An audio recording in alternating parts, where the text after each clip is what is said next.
Welcome back, everyone, to Cardinals and Giants Franchise. Welcome back, Voodoo. Welcome back, Voodoo. And we are in year four sim of this sim now, I believe. I Oh think so. yeah, for the sim, Yeah. I think this is one, year four two, of the three, sim. four. Yes. So, if you're just joining now, you're missing a lot of lore and context, but hey, happy to see you here. If you want to see the stuff leading up, there's 60 plus episodes from both Voodoo and I in our Cardinals and Giants franchise, and also 3 prior videos of simming a year into the We expect future. you to watch all of them actually, I and mean, watch Cameron Cousins' previous disaster draft franchise for extra lore I will say, behind. oh, that was so fun looking back at it. But, anyways, besides the point, we're not worried about that. What we're worried about is year four here. To recap just briefly, the Super Bowl, we watched it and commentated 34-19 win for the Jackson Dart led 49ers. What a crazy story. Jackson Dart not able to come back to New York because New York didn't have the money, and no one picked him up in free agency because he wanted 80 million a year. So he had to kind of just sign with the team for a cheaper deal, which was vet minimum 680K 1 year deal with the 49ers. And lo and behold, leads them to a Super Bowl. So what a story there. And Brock Yeah, we Purdy saw. probably going to be on Yeah, his way Purdy out. probably both two quarterbacks with expiring contracts, franchise quarterbacks with expiring Yes. contracts. We did see a Diamador Lenore insanity run in the playoffs. He was getting Yeah. picks at every game, Yeah, he had three being a game picks changer. in And he he won well, Super Bowl MVP, rightfully so. he did. Yeah, he had two picks leading up to the Super Bowl and then had two picks in the Super Bowl, both a pick six to really change the tide and then also the game ending interception. What a playoff performance from him. As you said, and I don't know, this was a down year for both of our teams in certain ways. Obviously your team still made the playoffs, had a great year, but definitely still not a great year in terms of where you wanted to be. You wanted to be Yeah, a little further into the playoffs than a one once and we done. once we lost Dart, I had a feeling it was going to probably be a bit not our best season. I mean, Parker Hunter does win Offensive Rookie of the Year. Yeah, he did Um, solid. an- Another Defensive Player of the Year for Carter and Randy P. Coach of the Year. I'm pretty happy with it, honestly. I just think we need to start stepping up. Yeah, I mean And Hunter's gonna have to you know, just develop a little bit more, and then yeah, he is he'll be good. superstar Dev, Good 83 up to overall, superstar. Nice. and Najee Gross is now the backup to Marshall Malone, the superstar running back. Widener's There you down go. to superstar. There's a lot going on. There you go. And my Cardinals went 7-10. Unfortunately, we had our second year quarterback who was still solid, but just certain things just kind of didn't play out well. It seems like. Um, but besides the point, let's look at retirements first. We'll take a look Do it. at the Cardinals retirements, I guess. Let's do it. Let's do it. Um, none. All right, very very Well, cool. that Let's go was to the quick. Giants. And whoa, but also not that ex- extremely Uh, crazy. I guess it's just kind of like yeah. a okay, Yeah. maybe I figured maybe 1 or 2 more years he'd have, but he decides to call it quits. Brian Burns, how do you feel about that? I mean, it's sad to see him go because I think he was, franchise legend for us. He had a lot of big games and he was awesome for us. But ultimately, in terms of where our franchise stands, we have Damone Kinley, who is still on this roster looking pretty good. He actually, I don't know, his contract might be expiring soon. But we also have Knighton, an X Factor edge as well, which I would be more than happy to have start across from Abdul Carter. So I don't think it really sets us back that much, but No, I don't think so uh, either. sucks to see. I mean, of course, you don't want to see these. You hate to see these veterans go, but it was It's his time. time, and I Yeah, think I think we were ready for it. I yeah. think we were ready for it. And then just in terms of the across the league, Travarius Ward retires. Christian Kirk, offensive player of the year, Oh, former. A ton of O linemen. You see Sam Darnold, Jeffrey Sam Darnold. Simmons. Yeah, Sam Darnold's an interesting one. I feel like he had maybe. I guess. He was because he came in at 21, I think, or 22. So he's like 34, 35. So I think he just didn't have. I think he wasn't starting anymore, and I think he was just kind of ready Yeah. to go be a family man. Um, you got obviously Jeffrey Simmons, Terry McLaurin, um, Nnamdi Madubuike, Alex Highsmith, and Max Crosby. So Raiders possibly looking at edge in the draft, losing Yeah. both of them. Max Crosby's also an interesting one leaving, but again, kind of similar to Burns. Age is definitely getting up there, and it's about his time. Honestly, he kind of didn't show up as much as I remember. Like, I don't remember him being up there in sacks that much. Um, No, not really. That Raiders team was. I mean, they were really good with him, to be fair. But yeah, I yeah, don't remember him being a stat, leading in stat categories or anything. yeah. Um, DK Metcalf, who had a crazy comeback year last year, Oh, retires. you can't skip over X Factor Taylor Rapp, I man. Like I it's what can and I did. 76 overall. Will linebacker Zach Bond. I always do that, by the way. Anytime it says Will, I'd say that as their first name. Chris Lindstrom, Quentin Nelson, Creed Humphrey. Ooh. Only 10 seasons. Calls it quits. Cody Cody Mock. Rock after 8. Yeah, that's That's crazy. that's an interesting one too. John Simpson, Landon Dickerson, a lot of linemen. Froholt, our both of our centers for Oh years yeah, there. that's a legend there. Uh, Terrell Bernard is also young. These are Terrell some Bernard, nine younger years. retirements. Yeah, I do think the sliders we have helps affect that a little bit. Drake Greenlaw, Ed Oliver, who's a free agent, retires. Will Yeah. Lutz, Legarius Sneed, Rashawn Gary, Christian Wilkins, locker room Oh weirdo, yeah. Oh Chipper yeah. Peppers, Yeah, yeah. Vita Vea, Darnell Mooney, the legend, or the like. Darna. I think he Yeah, he was a consistent 1,000 yard receiver guy for some reason. Um, yeah. Balon Spector, that's a Bill. Ooh, that's a Buffalo Bill right there. That's a depth special teamer, legend. Yeah. Mark Mark Andrews, Andrews. Yeah, finally. that's a big one. Marshawn Lattimore. And I mean, Baron Browning, former Cardinal for a little bit, early into the franchise. And I mean, not a lot. There's a ton of Connor linemen. McGovern. It's a lot of Yeah, linemen this time around. David Edwards. Yeah, the Bill. That Bills team has really been struggling. Huh? I feel bad. They've lost a lot of players. Yeah, but Um, what I'm happens surprised Josh sometimes. Allen. He was looking rough overall wise. Yeah, he's I'm still surprised he's not he's still retired yet. kicking. I'm interested in now you mention it. He's a 73 right now with superstar Jeez. dev. He still has a cannon of an arm, but his accuracies are terrible. He still has 88 speed. Yeah, Yeah, he's actually still a good Madden quarterback. Just yeah, yeah, no, these he accuracies are looks like pretty Anthony Richardson now more bad. than Josh Allen. Um, Maybe he could get one more Super Bowl in there. I don't know, man. I think he's doo One from an more. ass now. One Super Bowl. No. I think he might be. Oh. Patrick Mahomes is a 35, but he's an 82 with X Factor, playing up with morale. He looks way better at 35. I was just looking to see at some of those like older quarterbacks. Burrow's an 89 at 34. Lamar is taking a similar course to Josh Allen. He's an 82 at 34. Tua's still alive somehow. I'm surprised by that. Herbert's an X Factor, 78 overall, 33 years old. Justin Fields is back on the Steelers. Since when? But that's not the point of that. That was just curiosity. Mock draft 4. I'm interested in mock draft 4 here. Dolphins back at the top pick. They're looking at a top 5 talent edge. I mean, they're a team that just needs talent, and he looks like an incredible pass rusher. Yeah, I feel like they've drafted edge like every single It's for either these been all these it's first round been picks. D tackle or edge. It's just been Yeah. continuously building the trenches, but like still bad. I don't know. Yeah. Yeah, I don't Uh, know. a lot of D tackles again, edges. Cowboys looking at maybe running back, pick 11. Mm. Quarterback to the Bills could make sense. I see he's a Yep. 1 to 2 round talent. Eddie Esquivel, Esquivel. It's an interesting Maybe. name, but yeah, that one makes a ton of sense. I don't think Josh Allen quite has it anymore to be a Super Bowl winner, but you never know. You never know. In terms of I skipped completely over the Cardinals who are at 9. I'm used to them being higher. Projected to take a D tackle. I mean, maybe. I don't know. I don't feel like it's super necessary, but maybe if Dylan Easley doesn't come back. And Giants at 24 projected a D tackle. How do you feel about that?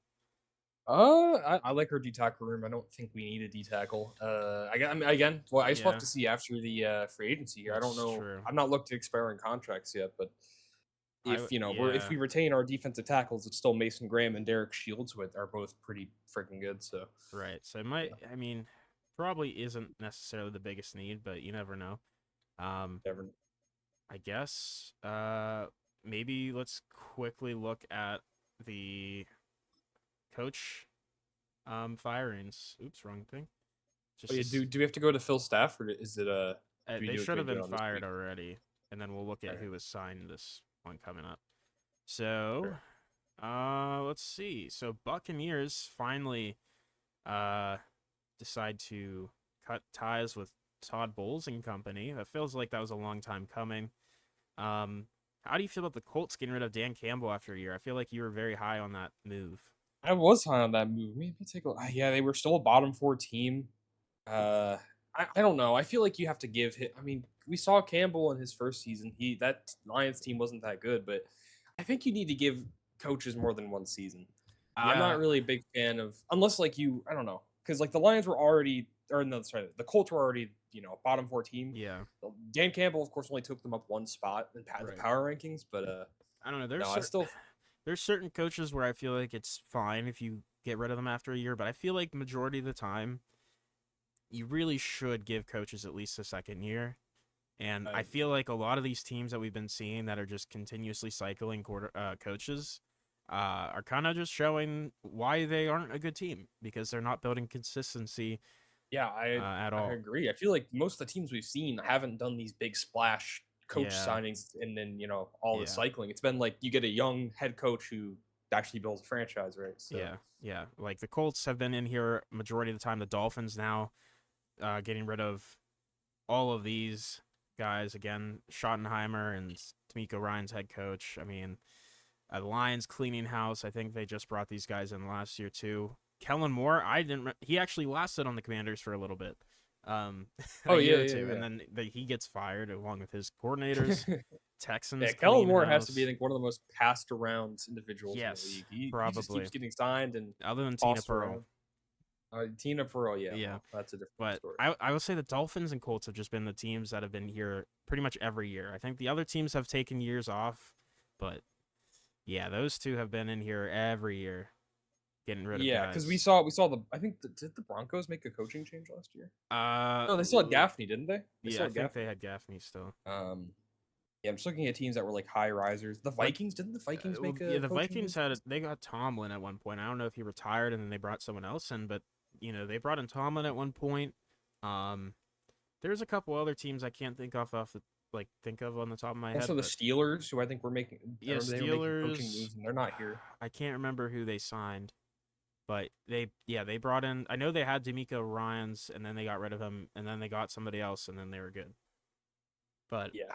I don't know. We'll see who they fill those voids with in the next week, I guess, as we Yeah. keep on chugging. You can also look at the expiring contracts heading into this Sure, free agency. sure. Patrick Queen was cut. Um, Oof. so let's see. Coaches signed.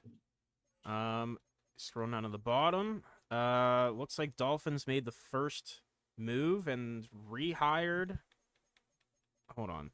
Is that who? Hold on. Where was Brennan Washington? He was just released. Um. Okay, they just took all of the Lions guys. So the Like their whole coaching staff. yes, that's what I've been seeing. Is most of the time they just bring in their entire same guys. It looked like. So yeah, Dolphins Oh, brought in the Lions group. The Texans bring in Dan Campbell, Ryan Schottenheimer, and a D coordinator. That is yeah. a different lineup, but I feel like that could be good. I mean, again, I feel like anytime we've seen Dan Campbell in here, we've been like, oh yeah, this could be a good move, and then it's not. Yeah, man, I don't know. Maybe Dan Campbell's lost the edge, but I guess we'll see. He Yeah, gets another chance in yeah. Houston. But I mean, Schottenheimer as his offense coordinator, I don't know. I don't know how I feel about that. D'Amico Ryans goes to the Commanders. I don't know. He's been passed around quite a bit, honestly. Um, Yeah, I'm I not don't, sure. not sure how I feel about that. I do like that the Buccaneers go with Benjamin Turner and company, his guys. I mean, seems like a new coach, so taking a swing there. Obviously, they had Todd Bowles, but they decided to move on, and the Colts also doing the same, going with Do go Michael Michael Gray. Gray. Let's go, Michael. What a team the Lions. The Lions bring Todd Dude, Bowles. they actually Kellen Moore's the okay. OC, finally decided to take a little demotion, and then bringing back Aaron Glenn to be defensive coordinator. That could be very interesting. I know he said I was saying like I don't get a young coach right, but Todd Bowles did bring a lot of stability to that Bucks franchise. I know they haven't Yeah, been that good recently, but we remember when they were contenders like every single year. right. I think except for like the past couple of sim years, but up until that point they were contending. They were a playoff team. I think it's good to bring in a guy with some playoff blood and get Kellen Moore just in a specific role instead of head coach because I don't think it's working for him. Yeah, And I think Aaron that's where he Glenn, belongs too. I agree. And Aaron Glenn, say what you want about him as a head coach. I think he is a good defensive coordinator. I think he can help out this team. I obviously we didn't see much defensive coordinating with the Jets, but it's a whole different ballpark when you're playing you're just a coordinator instead of being a head coach. Like kind of changes the scope of things. So Yeah, I like the Lions yeah. I think idea that here. I know we've seen these types of moves before, where they bring in multiple of the real head coaches from other teams, and Yeah. it hasn't worked most of the time. But I feel like this time could be different because, like you said, I think Todd Bowles has just the experience, and I think you bring in Kellen Moore, who's now been on a million teams, and is a good offensive mind, just not a good coach. I don't head coach. And then Aaron Glenn, yeah, I think he could also be a good defensive coordinator. But we'll see if that actually plays out for the Lions. They do have that rookie quarterback from last season, Waddle. So I do think the future could be bright for the Lions, and they were only 7-10. So I feel like they could easily, be competitive. I agree. They I could be on the agree. turnaround. I definitely would be most interested to see them. I think I like their move, and then who was it? The Texans, or no, it was the Colts this time. Yeah, I like the Colts. I think are on the right track Texans as could well. be good, but I'm not sure about Dan Campbell. I like the Bucks moves as well. I'm not sure about the Commanders or Dolphins. Um, but we'll see. I also find it funny how I feel like early in the franchise you see just like one or two coordinators and not the whole squad cut, but Yeah. now it's just, hey, we're getting rid of every coach, and that's it. Yeah, they seem to kind of like move in flocks. Maybe it's like, Yeah, you it's gotta have your it's your interesting. flock. Yeah, because like I feel like if a team has a really good defense and a terrible offense, they would only get rid of their offensive coordinator, or if their head coach is an offensive mind, they get rid of him. But Madden isn't football. But you wanted to look at expiring Madden isn't contracts. Yeah, let's look at expiring. Let's start with the Cardinals. All right, Do team sure. salaries. So looking at all the guys with zeros, Spencer Rattler, um, That's a big loss. Cyrus Torrance, Jimmy Horn Jr. was a guy that played. Punter Ryan Stonehouse, Keaton Mitchell finally leaving after that 3-year deal that we really questioned. He got a lot of like work. Like I just still don't think it was a good move looking back, and we kind of figured it wasn't going in. Sam Redding, our left guard, had him for a long time. Being a Yep. free agent, that's a little unfortunate. He was a young guard we've developed. Jordan Yeah. Birch leaving. Our other edge leaving. That's unfortunate. Mike Morris, I did mention him, I think, last video. Because we Yeah. brought in a young tight end in the draft, I believe. And yeah, Mike Morris is very good right now. I think he could get a lot of offers and potentially be a starter, but we still have Trey McBride, so we didn't really need him. So definitely going to be Okay. interesting. Are there any of these guys you want to resign if you were? I mean, maybe Jordan Birch, but at the same time, with having the ninth pick, if there's an edge there, I would maybe consider taking an edge. But realistically, not really. A lot of these guys are depth guys, or How's your interior line looking? Is Sam Redding not a starter? Sam Redding. No, Sam Redding would be the guy I would probably want to sign most. Probably, yeah. That's probably who I would want back. Because Fair. yeah, I think at 9 it's a deep edge class. I think so. I think Birch can be replaced. Redding can be, but I do think he's young still and he is good, so I'd like him to come back. But we'll see. I don't know if they'll make the money moves to make that happen, but Looking at the Giants, let's see who you have. Yeah. So Uh, Deontay Banks is the, I guess, well, probably the biggest name. Actually, no, you got a we'll get to the others, but yeah, a couple Deontay guys. Banks, I think he's fine to walk. I think we Yeah, have the corner depth. We had that superstar corner still sitting there. was his name You Hart? know, Is it Harden? Mitch Harden? no, not Mitch Harden. Mitch. I'll talk about the other guy, Oh, the other that we guy. drafted, and he Yeah, didn't yeah. You've play had at all. four So corners for like 3 years, so it's yeah, I think probably time. it's time. Yeah, I don't think he really should get another contract like here at least. I think he'd be a good starter somewhere else for sure. But we have younger guys who are have a higher ceiling, Yeah, so that's fine.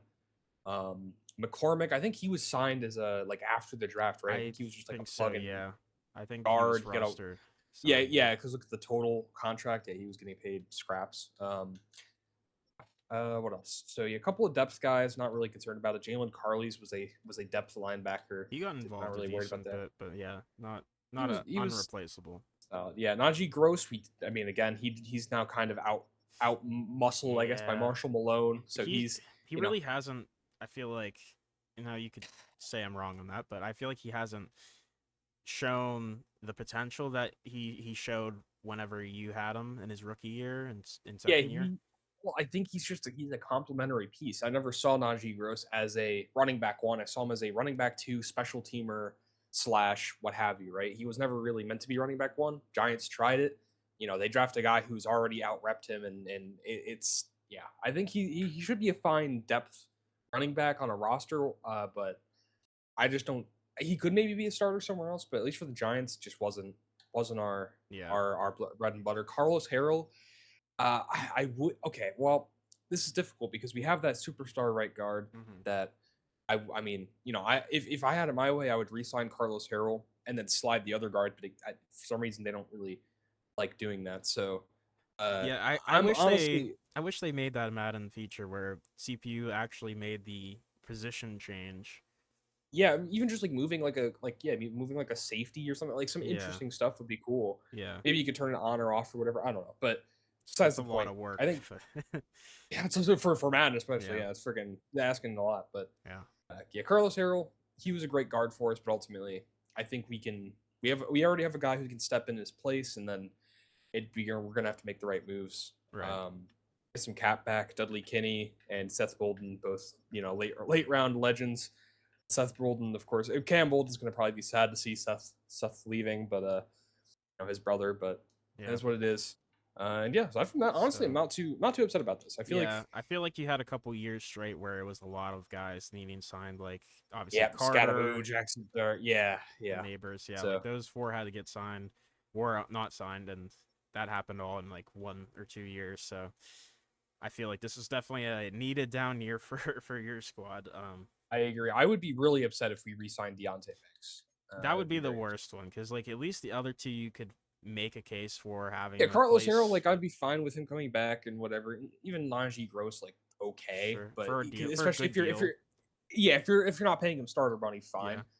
Or even the fullback. I don't know, but we have so much corner depth. Please don't yeah, reach. And also the yeah. contract on Deontay Banks. He's getting like He's crazy probably good starter money. he'd probably want like 1 year, 13 million or so, Yeah, no. and it's like not worth that. Yeah, I agree. So, so yeah, I mean, I'm interested to see. I don't know if Cardinals sit at like 1.3 million right now, so I don't really know how much moving around they'll do to make something happen, but I guess we'll see. How about the Giants? Where are they at with the roster Two money? million, but I think after these guys walk, I think we'll get a little extra money. Maybe, hopefully, I don't know. We'll see. We'll see. All right, well let's go to free agency week 1, and we'll Giants have still.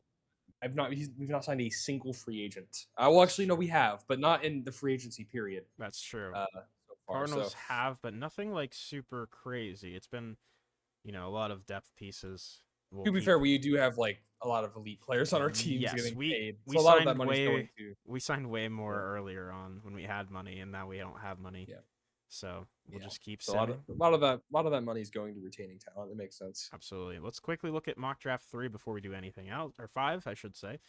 Um, it's kind of a lot of the same. Like a couple guys moving up and down spots, especially with D tackle and edge being just kind of like, who do you prefer?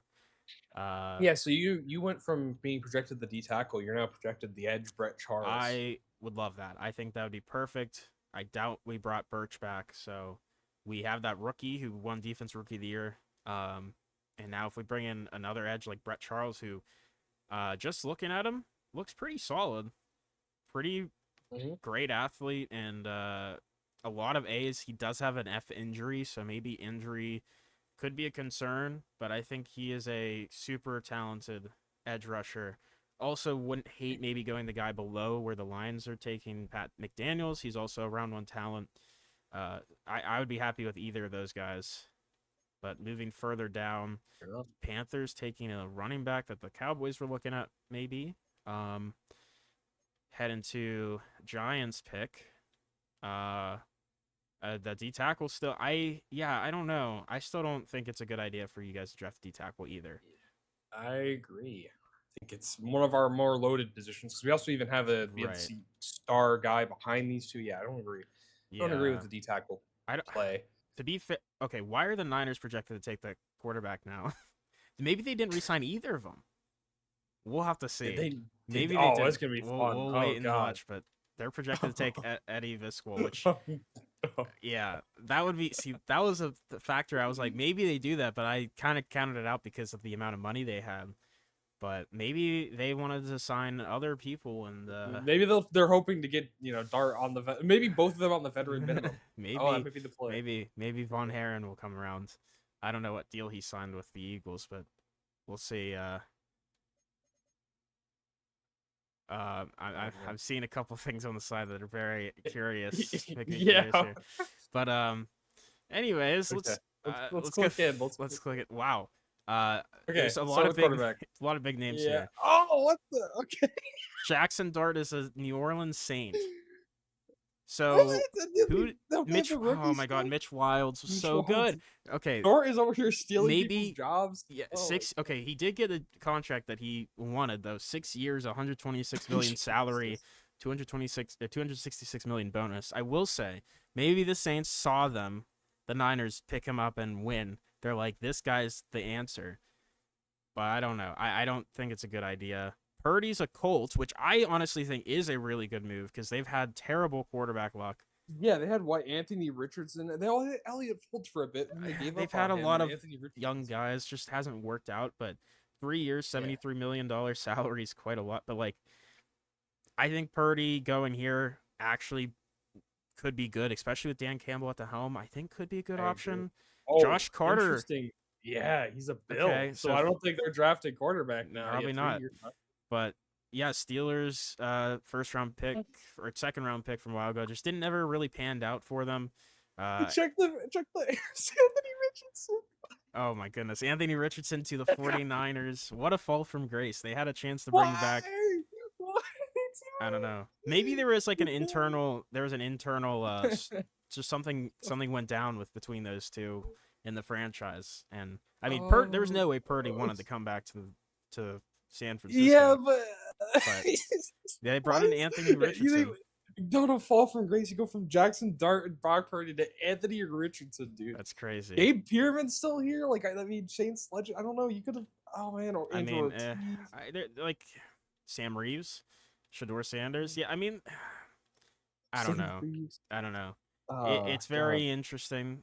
Josh Allen's a free Oh. agent. He's probably not going to get signed by anyone realistically. Yeah, I think it's over for. Might be. Well, Maybe he could maybe he'll come be. mentor Hunter on the That Giants. would be awesome. Actually, that'd be badass.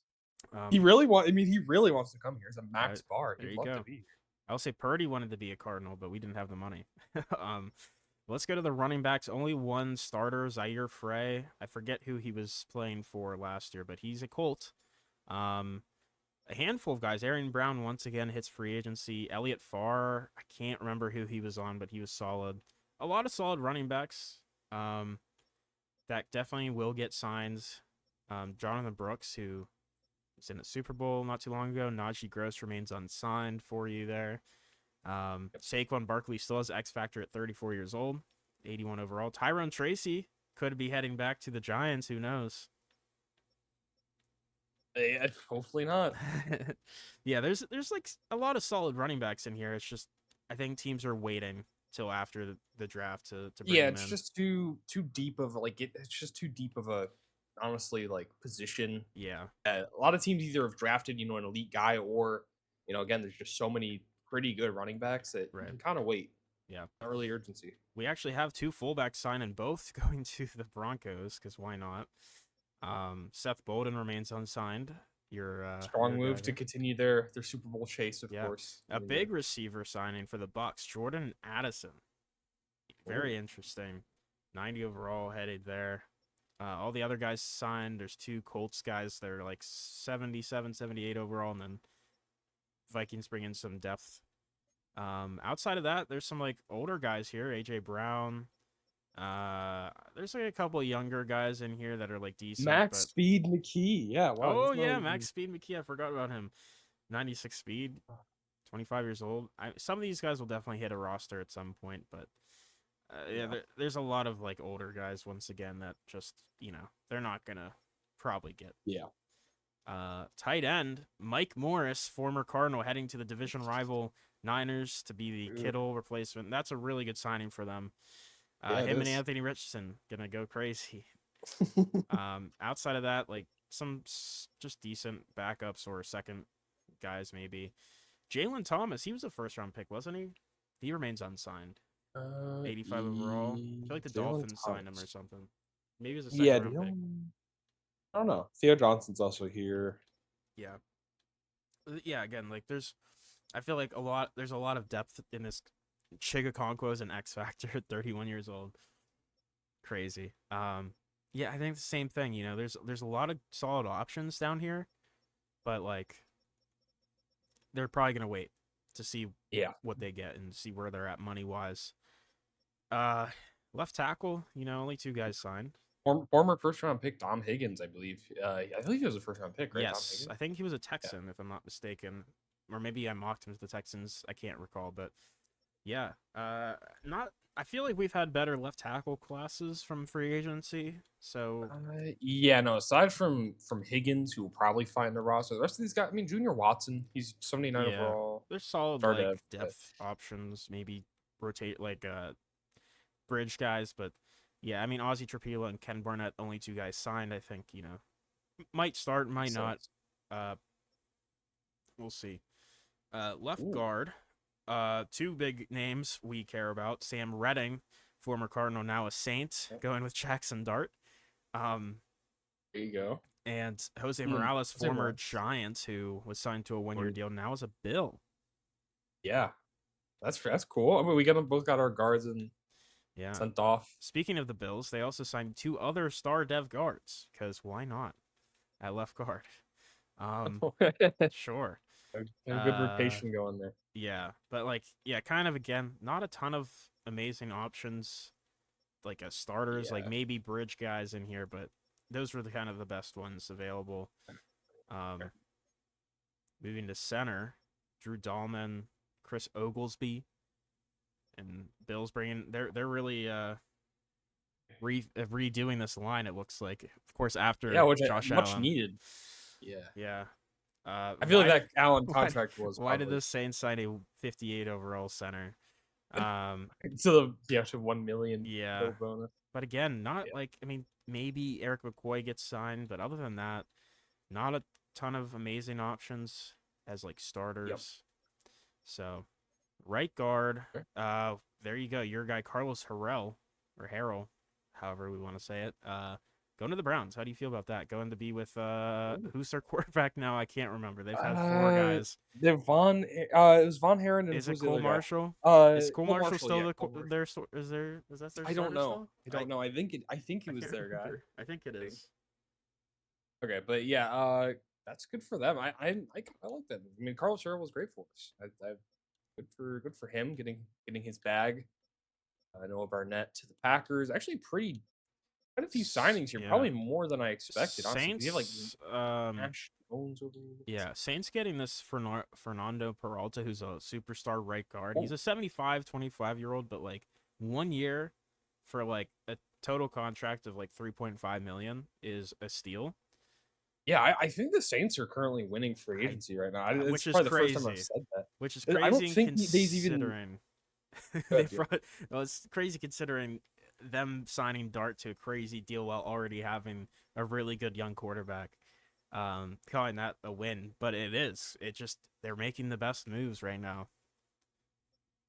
Yeah, no, it is a win. I mean, no matter really how you look at it, I think they're Yeah, they're doing some good they're stuff. adding talent. That's really all it is. But there's some solid veteran guys in here still that Yep. teams could pick up. But teams again waiting for the draft to see if they get anyone and with money. Yeah.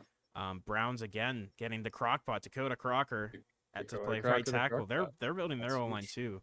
I think Browns Yeah, are starting to do some stuff here. yeah, I like what the Browns are doing. I like what the Bills are doing, and I like what the Saints are doing. I think Yeah, those are three teams that are kind of so handling the far, free yeah, agency. Probably have the most money, I assume, kind of cleared yeah, up. yeah. I definitely Uh, think they're doing a good job. Dwayne Burrow, wasn't he? I think he was a Steeler, I think former he right was a Steeler. tackle, That sounds first right. round pick, sitting in free agency. But there's a ton of again solid options that could get picked up after free agency and after the draft. But for now, they remain unsigned because they're asking for an insane amount of money.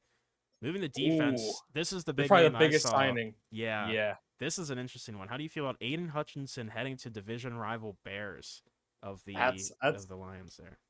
I mean, good pickup for the Bears. I feel like we haven't really seen them make many crazy moves No, not in this sim really. so far. It's probably They, their biggest one by far. yeah, other than drafting that running back in the top 10 or whatever. Oh Who, yeah, but I think free agency is probably the first big move they've yeah, made. yeah, I Big, big, can't recall big pick, another one. and that Yeah, sucks for the Lions. I feel like, yeah, no, not especially great, but they do after actually. getting like all those other they started kind of building something new there and they just refreshed their coaching staff, but maybe Maybe Hutchinson it's a didn't want to be culture there. change. Yeah. Yeah, and also like for a team that's like so kind of trying to rebuild, Yeah. Hutchinson's really really good. He's just a bit older, and actually He's I could maybe get behind the vision here. They get Chad Hitchcock, former first round. I believe he's a first round pick, right? sounds Um, familiar. If not, he was an early second, but yeah, that's a solid replacement for the time being. yeah, Also he's getting young. Xavier Kirkpatrick is solid rotational guy too. There you go. Landon Jackson also still finding. It's crazy how Another Landon Saint. Jackson's like actually a star edge He's in solid. the Saints. Yeah. Yeah, no, yeah, And that's yeah. okay. And then Jordan Birch, my edge rusher, going to the Packers, which that one sucks, especially because the Packers are already a good team. They were 12-5 last season. Um, yeah, that's a tough one to see, especially for that cheap 1 year, about 14 million for 1 year Yeah, total. So it's a pretty solid signing. But yeah, that Aiden Hutchinson signings could be game changing for the Bears, maybe turning them into a playoff contender. yeah, it really seems like the yeah. I mean, honestly, the Packers made a nice move. NFC North is kind of moving. The Lions, Ooh, Packers, and moving the D Bears. tackle. We have to talk about the Bucks being in here now. I was kind of waiting to see other moves from them after the Jordan Addison move, but they bring in Derek Brown, former Panther. That's another big one. Another really high tier player. Also, Tim McCoy. I'm surprised the Texans let him walk. Yeah, no, I think that's even honestly even That's bigger. Obviously, we have the yeah, bias towards Brent, but like he's superstar, super young, 3 year yeah, contract for Tim McCoy. yeah. Former Jackson. defensive rookie of the year, and he's very good. He's been like the lead guy for that Texans front. So I'm surprised he Yeah, wasn't able to get a deal done. But yeah, Texans let him go. Jaguars bring him in. That's a nice move for a team that we really haven't seen make a ton of big free agency moves either. And they've kind of been like in the playoff contention, but they've never really been able to get too far other than 1 year. I think they were a AFC championship team, maybe.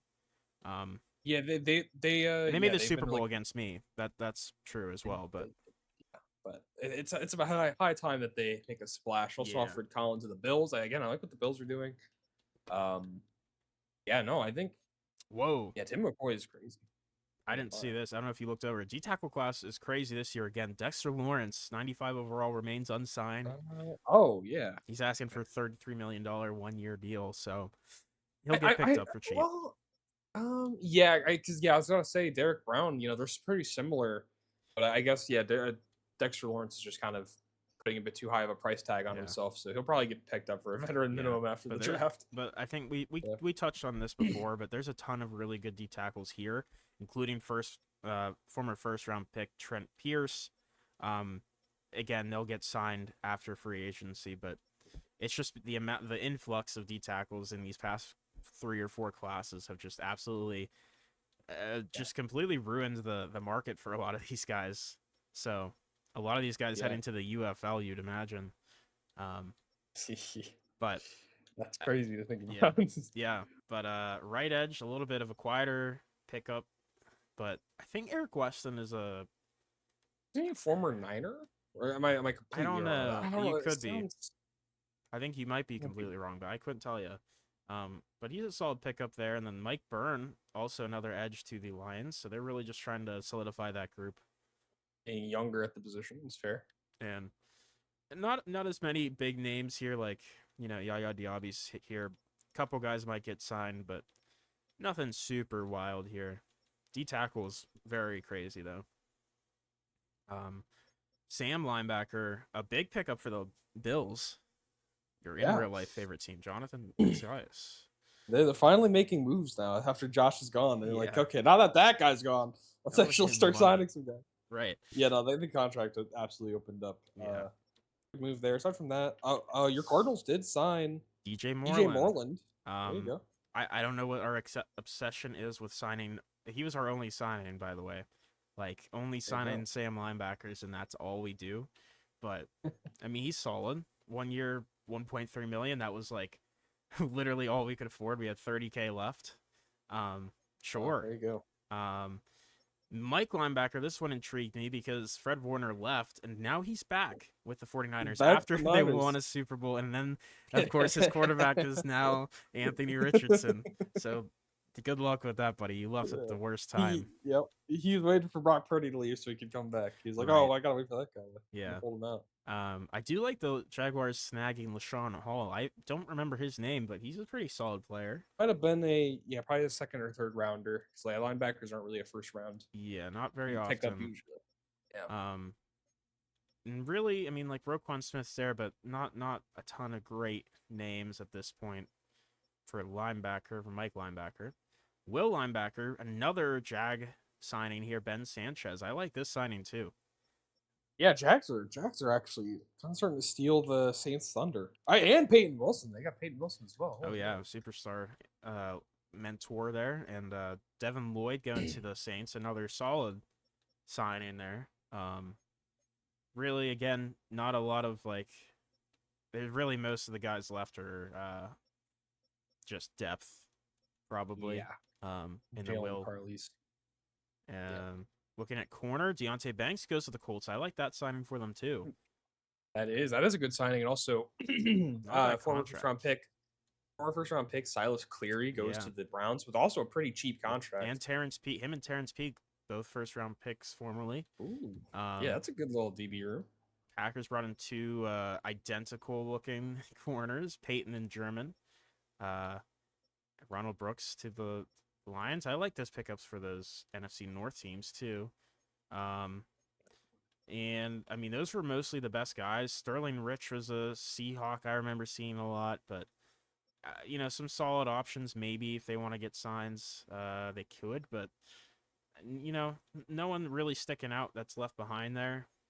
Free safety, Nick Cross going to the Falcons. Hugh Rainey, I think he was borderline first round pick for a team, but I think he just fell out of the first, but goes to the Seahawks. It's a nice pickup. Oh, the Panthers, X Factor. He got a Jerry steal Cooper. there. Holy shit. Yeah, Steal. he could be something interesting for them. I do think there's some players here that could get signed and make a good impact absolutely. here. Jesse Bates, Minka, Brandon, a lot of vets obviously, but Nate Sheets even, who's 25. Jalen Thompson's here. He's still kicking. I'm surprised he's been so good.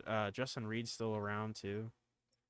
Yeah, there's some solid free safety options. Yeah, they're actually a pretty dang deep free safeties. Yeah, a lot of these guys should hopefully get scooped up. Yeah. After. And looking at the Browns, Tyler Newman, former Giant. There you go. Headed He's to the Cleveland. only one. Wow. Wasn't he already in Cleveland and now he's back in Cleveland? Because I remember it was him and Jalen Thompson, right? Were the safeties or? Yes, I think so. It was the most recent one we watched, right? The most recent one was the Niners. Oh no, sorry, yeah, 2 years back. 2 years back. I just remember Newman and Jalen Thompson were together. Yeah, so I guess Yes. he comes back to the Browns. He won a Super Bowl with them, so I don't see why not. Um, Fair enough. and then outside of that, Taylor Gaither was I think borderline first round pick, if not a first round pick. So he's sitting here. A couple other options, decent guys. Darren Boyce, White Boy Boyce, sitting here. Hopefully he gets signed. Love that guy. Yeah, hopefully he can maybe goes back to the I Cardinals. would love that. If I had to play, that's like the one player I never got to play with. I wish I did because I would have loved to have him. He looks pretty solid too. Like not anymore. He's 28, but he was pretty decent. He fit exactly what I wanted, which was like a coverage slot capable corner safety hybrid. Yeah, I think he should get picked up to some team. Definitely, I he's would young love to see enough, it. solid enough overall. I mean, there are a few guys above him, but I think he'd find his way into a roster for sure. Yeah, possibly. And then kickers, no one was signed. There's a ton of good ones available. It's just again, the price for them Yeah, is so they're gonna high. get picked up after. Yeah. Yeah, And punter, same thing. Just yeah, no one wants to pay for punters, even if it's a guy who's a superstar, 86 overall, 23-year-old.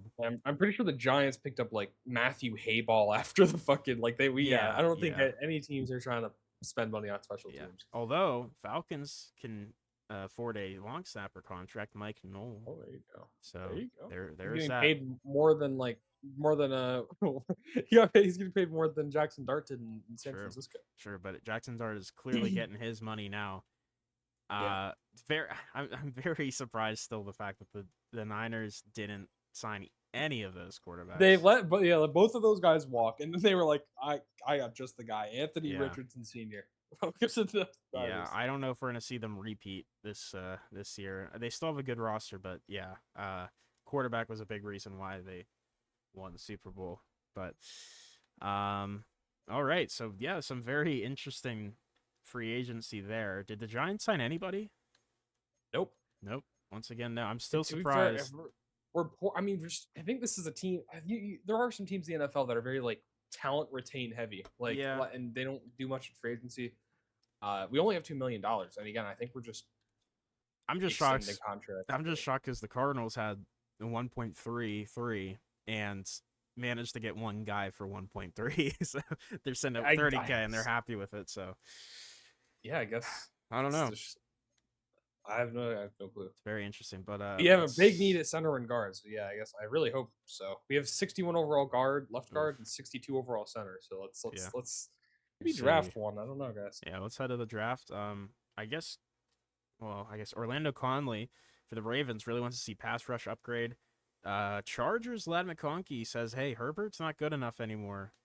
I want to try. I want a quarterback." And Yeah, did he regress badly? I'm yeah, sure he's a 78 or something now.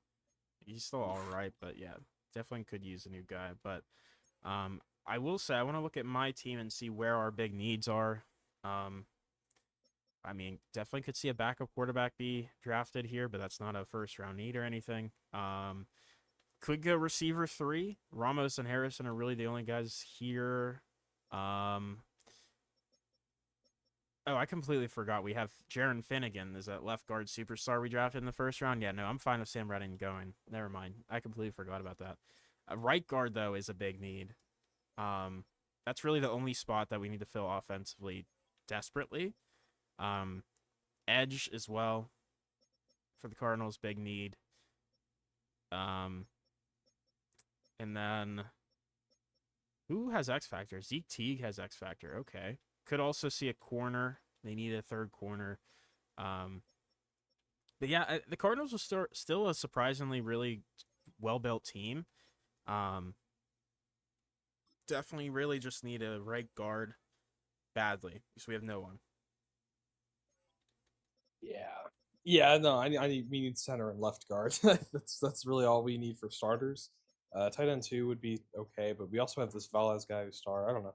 Yeah, guard interior line honestly would be a nice first round pick, but I doubt that's going to be Yeah.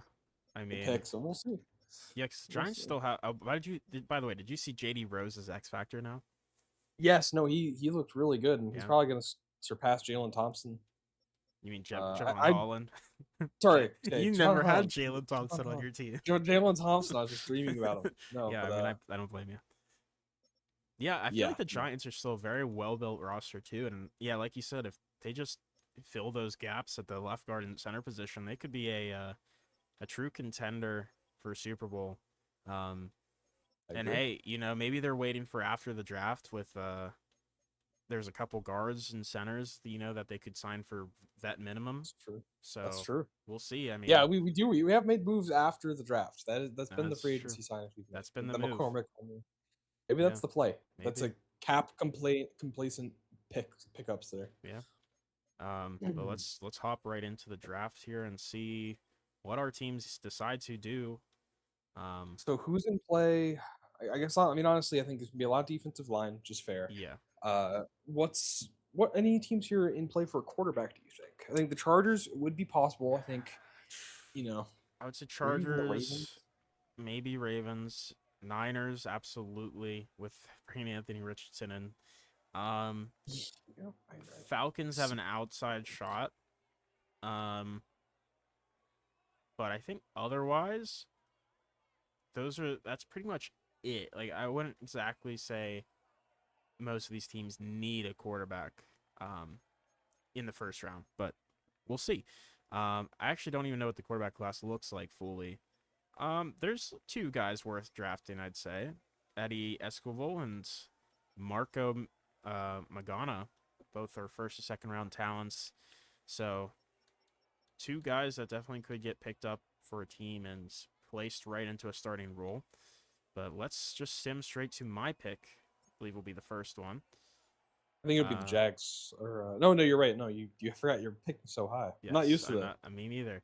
But as we expected, it's all edge or D tackles, so nothing Yeah, wow. super crazy It's there. literally just 40 tackles taken Yeah. before you. Um, yeah, I think edge would be the right pick here. There's a ton of edges on the board that are, I see their full talent. There's two. There's a first and second round guy, a round one, another first and second round guy in round 2 to 3. Two more first rounder projected guys, and then another first, the second. So I think edge should be the pick here, because I don't think guard is a good. Yeah, there's really not a good right guard. Justin Fields, the right guard out of Auburn.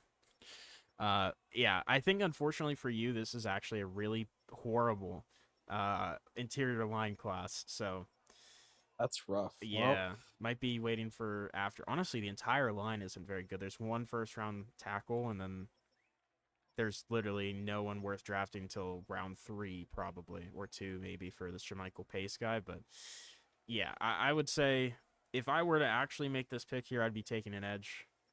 Let's see if we do it. let's see. I And we think you're do. definitely. Yep. Brett Is that was the Charles, guy that was the guy you were I mocked, I believe, right? I In believe 5? so, yeah. Um, Charles, yeah. I like him. He's a round 1 talent.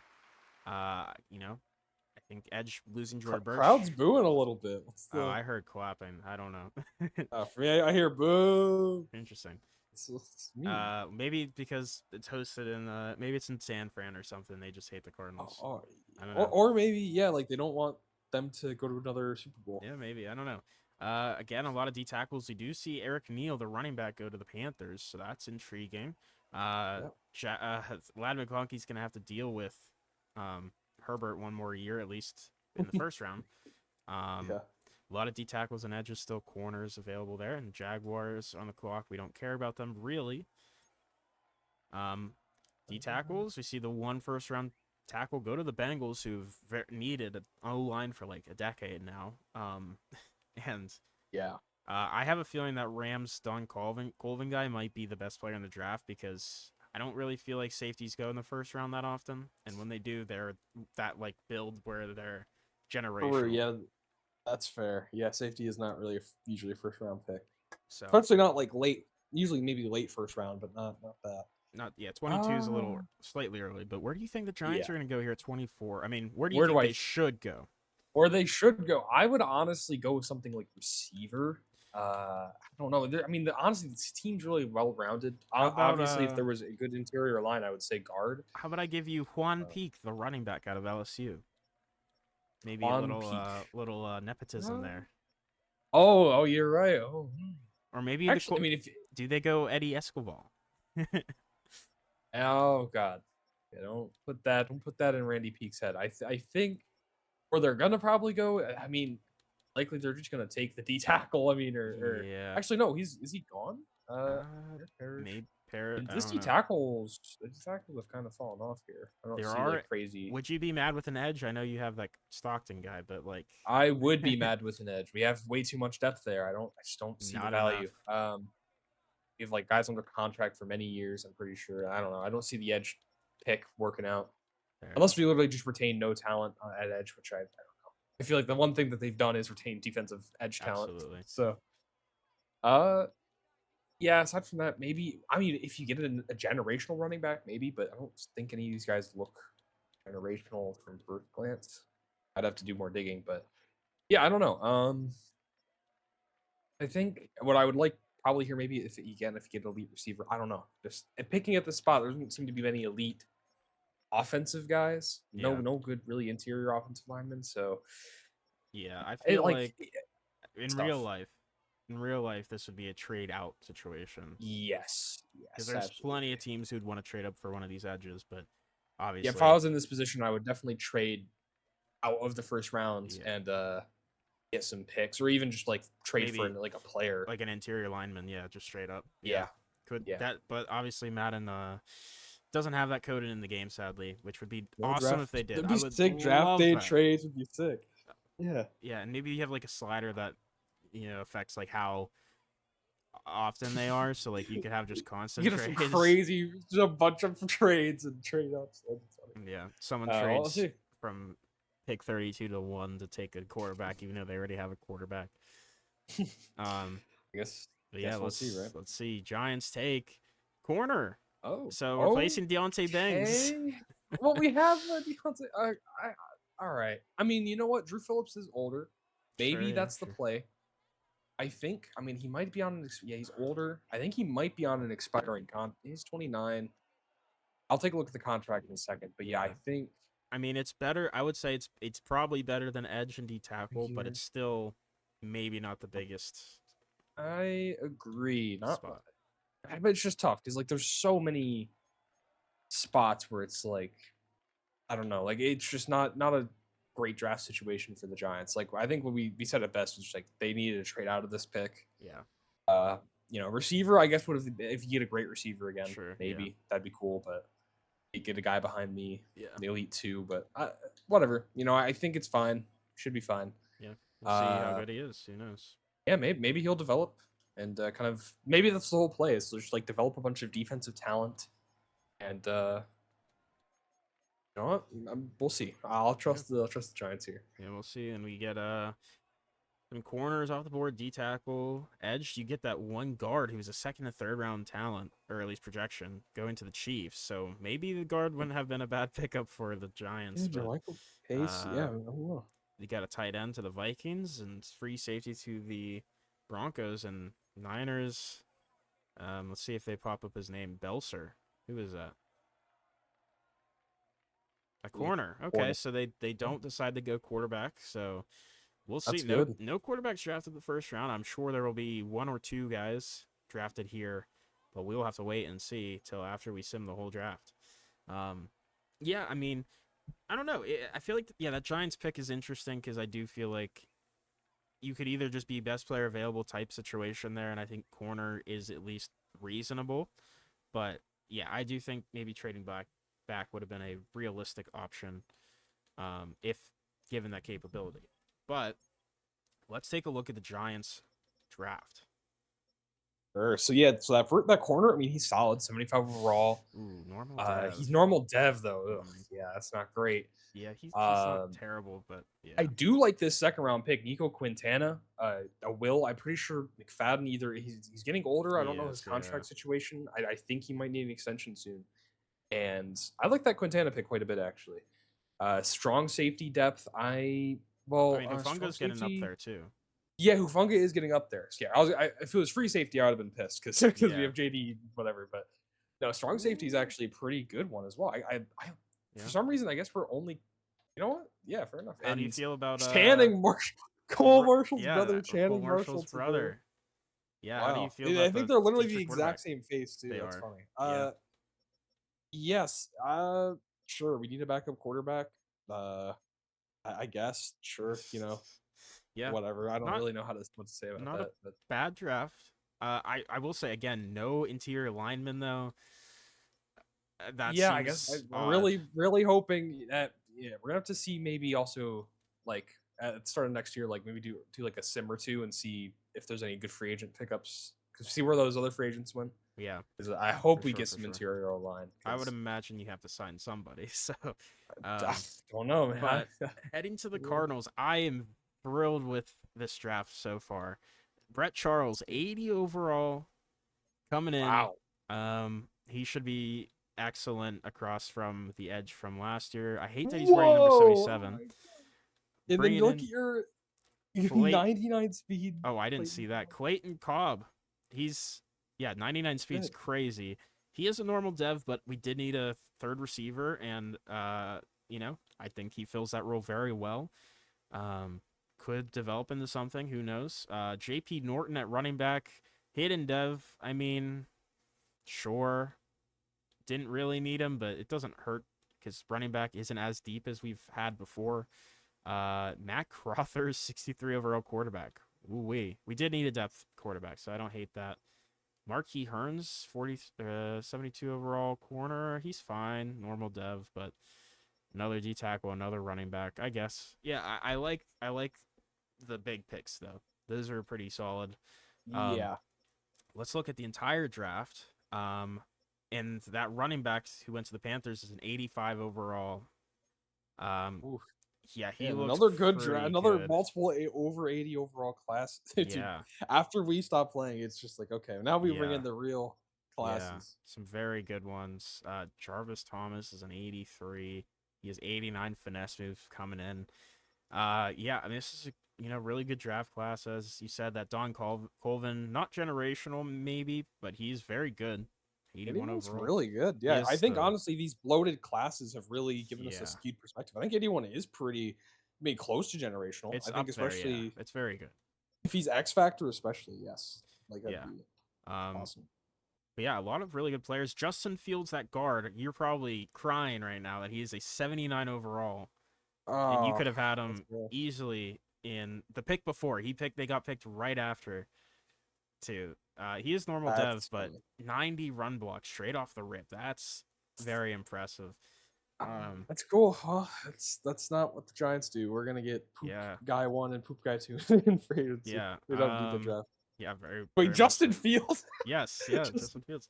Um, the Bills did end up drafting a quarterback, Marco Magana. He is hidden dev, so they there do you at go. least get a young guy in there if Josh Carter doesn't work out, because he hasn't Fair. worked out prior. And the Um, best quarterback in the draft, Eddie Esquivel, went to the Seahawks. it's normal dev, but Oh, solid. he is. He is solid, but I don't know. Worst player in the draft was a 59 overall. Nice, but what was I looking at here? I was curious in the interior line just to see if you really missed out on. I mean, obviously, Justin Fields was very good, but like looking at center, These, these are words I don't think anyone yeah, said. four guys got drafted, but like yeah, I mean the best guy was a 70 overall in the third round. Like he's solid, but Oh, how was the first round guard? At, let me look. Those are the centers. There's only four centers at guard. The first round guard, Jermichael Pace, is a 76 overall, so oh God, probably yeah, he would have would been have a been better great. pick there instead of corner. Yes. But outside of that, and outside of Justin Fields, um, like sixth round guard, he's 71. Really nothing great. So there's just really two guys maybe that were worth taking. Giants fucked it up somehow. Didn't take We either. only draft defense, I guess. That's Yeah, we're done drafting offense. I guess so. But yeah, I don't know. That's a tough one. Um, Tough to see for them. But hey, maybe you'll just sign a bunch of really good. I'm looking forward to this post draft free agency because I think there's gonna be a Yeah. bunch of great Um, players that are getting Yeah. signed. Also, I'm just looking quickly through. I feel like the Bucks had a really good draft. Brought in a good D tackle, another really good receiver to pair up with Jordan Addison. some other good pieces down the board. Two seventh-round pickups on their defense that are 73 and 74 overall, respectively. Ooh, Um, could be Buccaneers might risers. be turning around. Yeah, I like the Buccaneers riser. I think Saints are risers. Um, Dolphins let's did see, have a yeah, good draft. I mean, you better at pick one, but yeah. I don't know. They've been bad for a while, so maybe. Um, I would say Niners did not draft they did draft a quarterback in the fifth round, but he's not very good. So I guess Anthony Richardson's the guy. Yeah, that's funny. We're saying a lot of words right now. Anthony Richardson's the guy. Justin Fields, He's you know, good. was a great player. Yeah, I mean a lot of things that no one really says, but I think the Panthers had a pretty good draft too. They got their offensive boost is really good here. That Eric Neal and then Manny Cabrera is a 78 overall receiver. Mhm. Um, honestly, I feel like not a ton of teams had there's a lot of teams in here that had actually pretty like meh drafts. Seahawks had a solid draft. I think the Cardinals actually may have had one of the better drafts this year. Um, Texans draft was very good though. They did, to be fair, I think that's probably why they let Tim McCoy go is because they picked Jamie Costello, who's an 83 overall, straight off the rip, and he's only There you five go. overall lower, and he's 4 years younger. So I guess that makes sense in that way. Um, but yeah, I mean, I don't know. Even though this is a really good class, I do feel like a lot of teams kind of didn't get a lot of high end talent. I think there's like a couple teams that really got a lot of high end talent. I think, yeah, honestly, the Cardinals might have had top three draft class this year, possibly, but That's fair. Yeah, it's fair who enough. knows? Um, let's see. Is there anything else we need to look at? I think we'll sim a week and I see. think we're ready. Yeah. Do you want to give us maybe how we can make some predictions on some like what do you think about some of these teams? Like what team maybe is your Well, what's your sleeper pick for this season? That's not the Cardinals. I was gonna say the Cardinals are up to a 95 overall offense and 93 defense. Jeez. They fucking better make the playoffs because what the hell? Um, I think in terms of biggest turnaround, I think that's the way I'm gonna look at. Just from last year, I think. Hmm, I mean, I don't know if the Texans will take a huge turnaround. I think they could take a slight turnaround, but I think the Colts will take a big turnaround because with Purdy, they finally land a good quarterback and made some other nice moves. Also, Buccaneers, who were 6-11 last year, they brought in Jordan Addison, Derek Brown, some other good pieces in the draft. I think they could be a good team turning it around. Um, I would say those two and maybe the Lions as well, depending on how the second Fair. year quarterback does. Those are my three teams I would say with big turnarounds on the horizon. That's fair. Okay, fair enough. I think I don't know. I like the Bills. I don't know. They get the They were what's his only name? 8-9 last year, so they definitely Yeah, could turn it Josh around. Carter. Yeah, and I feel like they improved their roster with like a lot of their moves. They've like lost some guys, but I think ultimately they improved the roster. Yeah, I think they'll be a playoff team. They've been kind of poop I think recently. I think they'll be in the turning things playoffs. around. I like the Saints. I think the Saints made some nice moves. Yeah, I mean they And were 11-6. I mean I think they will be probably one of the teams to beat now with Jackson Dart and other really good oh moves. yeah, I think they're contenders for sure. And pick. Gonna take one more. I mean, you did say a few of the ones I like. Yeah, I like the Buccaneers and the Colts. What they did. The Jaguars. Jaguars are also It's fair. pretty. I think they're also going to be a riser in the Yeah. AFC. They were 11-6 last year. I think they could definitely be competitive for the top seed as well. All right. I think biggest faller though. I think the Niners are gonna fall. They went 10-7, then they don't manage to sign one of their two 90+ overall quarterbacks, and they bring in Anthony Richardson. I just don't see them being a playoff Uh, team. Like they yeah. have a good team still, but like I mean, their biggest that's a their starting quarterback last year was Jackson Dart, who's like a 96. They go to an 80 overall Anthony Richardson. That's a 16-point drop off there. I Fair. don't feel like they made enough I think. moves. Yeah. I was like looking at roster. Dante Jeffries at 89 overall. These Justice Jets team. I want to see them make a run. Honestly, I'd love to see a new Yeah, Jets the Howitzer making a run, but I don't they've know. been I feel like bad just constantly. they have been bad, but they have a solid team here. I feel like they could be a bit of a sleeper team. They could be.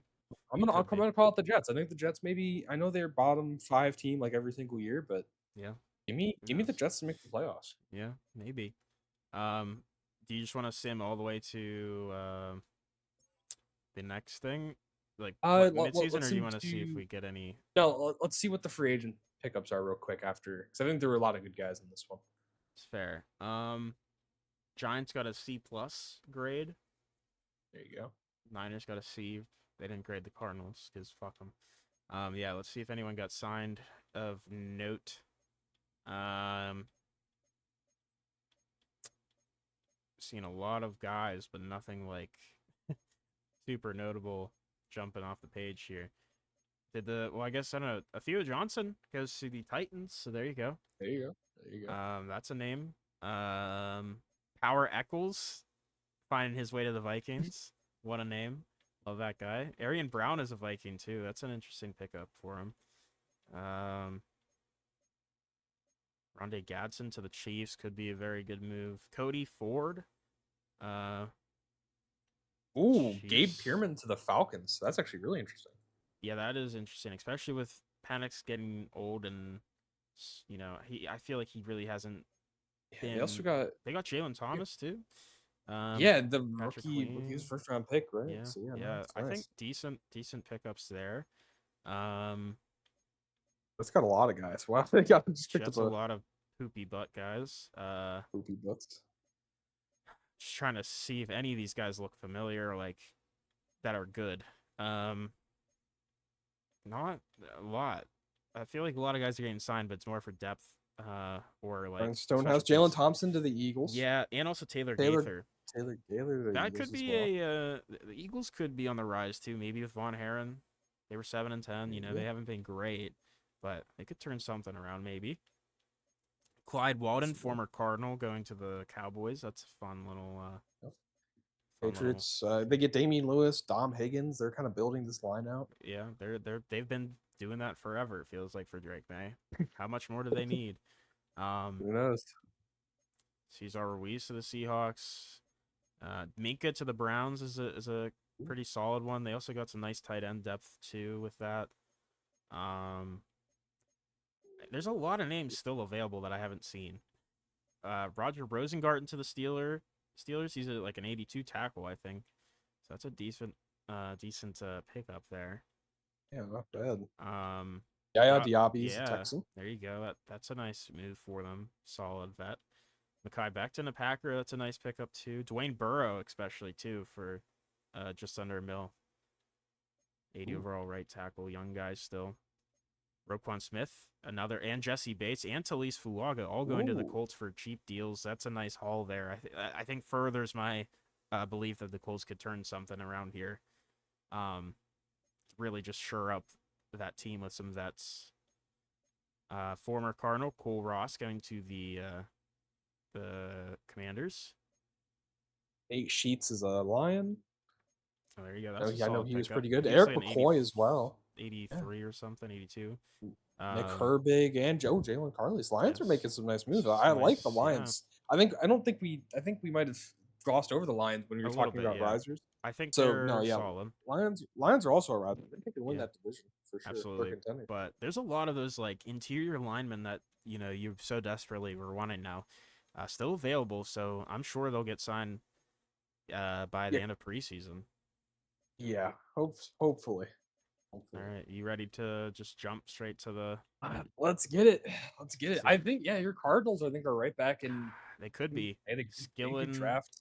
Skillen's an X factor. He's like a 89 overall. He could be turning things around. It would be nice to see a Skillen Parker Hunter rematch, or I guess for first match in the Yeah, playoffs. it's true. That'd be fun. By the way, Max Crosby is the only Hall of Famer from this past There you season. go. So, um, There you go. let's head to the midseason. I'm very curious to see where things go here. Um, I don't know. I really hope the Cardinals can make their way back to the playoffs at the very least. Um, Yeah, I think that'd be a step in the right direction for yeah, sure. For yeah. sure. There's a lot of teams I feel like made a lot of good moves. There's a lot of teams I feel like made very little improvements to the roster, but um, Yep. yeah, I mean, we'll see. We'll see. I don't know. I think we're probably gonna get wrong a couple of those picks, but we'll see. Although As the happens. Colts, who Oh I'm playing no. against, are 5-1, so they are Okay. big risers. Cardinals are 5-2, so they're I'm turning four, things two around. and five Oh right wow, now. It's Giants have. not good. Ooh, that's tough. Panthers, I feel like looked they've really fallen off since their Super Bowl. Um, yeesh. Like Eagles and neighbors. Dallas turned things around a little bit. And I was right about San Fran turning things for the worse. They're 2-5 so far. Um, Detroit, Chicago are decent where they want to be. Saints actually not as good as I thought they'd be with Dart. So far. Oh yeah, 4-3. Yeah, no, Bucks though not. at four Bucks and are two, looking they solid. they made Yeah. some nice moves. So yeah, that's pretty good. Let's look at the AFC though.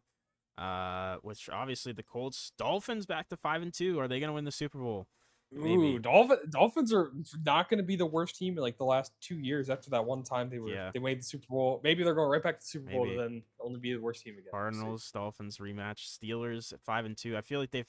I think Damar Spellman was a huge pickup for them because Yeah, clearly it's been a turnaround. I think I had the biggest whiff so far in our predictions. The Bills are 0 Bills. and 6. I was gonna call Dang. you out on it because I feel like Josh Okay, Carter. I didn't trust Josh Carter, man. I I thought they didn't. made some sneaky moves, and I thought the AFC was weak. I was wrong. Apparently, yeah, no, the Oh, Jets are Jags too. You also. also mentioned the Jags, Oof, that's rough. and Yeah, so yeah, yeah, okay. some interesting teams there. But Bengals at 5-2, Pats at 5-2, Chiefs at 4-2. Um, yeah, Jets still haven't really fully gotten things together, but yeah, I mean, I don't know. I'm happy with my predictions thus far. I feel like I've been pretty on point. Yeah, well, I've not been. My team has been bad, and my predictions have been bad. This might just be Yeah, the I first mean, year the Giants are not on the playoffs in for a their while. need to be. Maybe not. Yeah, no. And our oh man, our defense is the worst in the league. This is not Ooh, good. I just generated the draft class, and there are uh 5 first-round quarterbacks. So this could be an interesting quarterback here, including a top 5 guy from Oregon. Um, And weirdly Herbert. enough, there is not as well, there's one D tackle, Cody Borden, but outside of that, there is not a D tackle in the top 14 other than him. There is one at 15, but this is a still a good D tackle class. Don't get me wrong, but it's definitely the worst we've had in pretty much since doing this, dude. This guy's name's crazy, Tony Yevchinek Chinesh or something. Let me see this. Let me see He's a this. D tackle, first second round talent. Crazy name. See this. I'm curious. Oh my God! Yeah, Tony Yevchinek. Jesus, what the Yeah, fuck I is have he? no Is he fucking idea. Russian? Is he He's a Russian? black Russian man. Jesus. Never seen that. But hey, There's also just Brendan Best. yeah, Cool names. I mean, he might be the best. Who knows? Uh, but yeah, I mean, it could be a very interesting year for a lot of those teams. Like the Bills are still in that kind of category. Ravens, Chargers, all older quarterbacks that haven't really fully committed to like a future guy. I think Yeah. this is the year that they were waiting for. Um, definitely could be a very good year. By the way, Von Herren last week had 5 passing touchdowns for the weekly Jesus. player. Um, that's fun. Good for him. Good See for him. Skillen on here twice. By the way, Hunter was on here for week 3, 356 passing yards, 4 touchdowns. Nice. Um, yeah, but I guess nothing really else to look Let's at. go Let's to just the head to the playoffs, playoffs. and maybe the Giants can rebound. Hey, you And did it before. You were in a I similar I spot do. years ago. Yeah. Yeah. No. So Randy Peak, channel your coach of the year, and go get after it. I think we can. I think we can rebound. This is a good team. I did see Malik Neighbors was injured, so that didn't help. Yeah, I think. obviously injuries. Yeah, that could definitely hurt, especially whenever you don't draft appropriately to fill for Yeah. backups. Like a Yeah. receiver round 1 would have been much better than a corner probably, or obviously one of those guards. But I don't know who you signed, so we'll see. Cardinals. We are. Oh, Cardinals make playoffs at damn ten it. and seven. Nine and Giants. eight. I Oh, almost just rallied, outside. but yeah. Seahawks just above you. It was a good turnaround though, honestly. Still, I mean, definitely the worst year since we picked up this franchise for the Giants. But hey, they still fought, which is admirable. Extended the contract too, so we're Yeah, still there you still go. good. Some interesting ones. Philly, very good. I feel like Von Herren finally unlocked himself there, maybe. Yeah. Chicago, we talked about them making a couple nice moves, and they're up there. Detroit, they turned some things around. And also, I didn't expect the Packers to make such a big leap downwards. That's going to be the biggest drop, I think, other than the Niners, right? Yeah. Those two Yeah, are no, yeah, big definitely. I think the droppers. Niners will probably be the biggest faller because Yeah, yeah, no, they're they were. yeah, they're Oh, they only changed five. They've changed five yeah, in terms of games. It was only 5 games difference, but in terms of right. where they landed, yeah. But Falcons, Saints, and Bucks all in the playoffs there. Yeah, that's a Um, crazy NFC South. Lions, yeah. yeah, Oh, dang, this is crazy. Yeah. yeah. Let's look at the AFC. The Chiefs back on top. That sucks, but Steelers at 12-5. Bengals made it. Browns made it. Dolphins still playoff team after their hot start. Same with the Patriots and the Titans. Colts just missed at 9-8. Texans miss at 9-8. Raiders, what a fall off for them too, 8-9. Rough. Um, Chargers remain at that purgatory of being just mid. They have really Yeah, not Bill, gotten Bills and better. Ravens are pooping my butt now. Oh man, Wow, Lamar Jackson, Josh Allen seems. Well, I quarterback guess no, is obviously, there's gonna yeah. be maybe two quarterbacks taken in the top there because Ravens are they got to be taking a quarterback there. Broncos also a big fall off. They were in a Super Bowl last year. Both Super Bowl teams went Yeah. to 5-12 after being 5 seeds last year. Jags also weirdly bad year. Jets 7-10 again. I feel like they've been 7-10 for like 4 years straight. Um, Yeah. yeah, I mean, very interesting. I feel like it's just times are changing for some of these teams. They're really seeing some new teams come up and be good. But I'm very happy the Cardinals made the playoffs. Obviously, there's a lot of good teams, so I'm not sure how far we're gonna make it, but Yeah, I think this is the first year that the Giants have not won their division. I That's how since sounds Randy yeah, joined I the. think that sounds right. I Um, think every year because I know there were some years we were like 10-7 and stuff, but the yeah, NFC East has been pooped from a butt since the Eagles yeah. had a good run early. But then aside from that, So yeah, before we look at the stats, looking at mock draft 3, um, right now, weirdly enough, guess where that top 5 quarterback is projected to go? where is he projected to go? The 49ers Jesus, at what the hell are 4. they?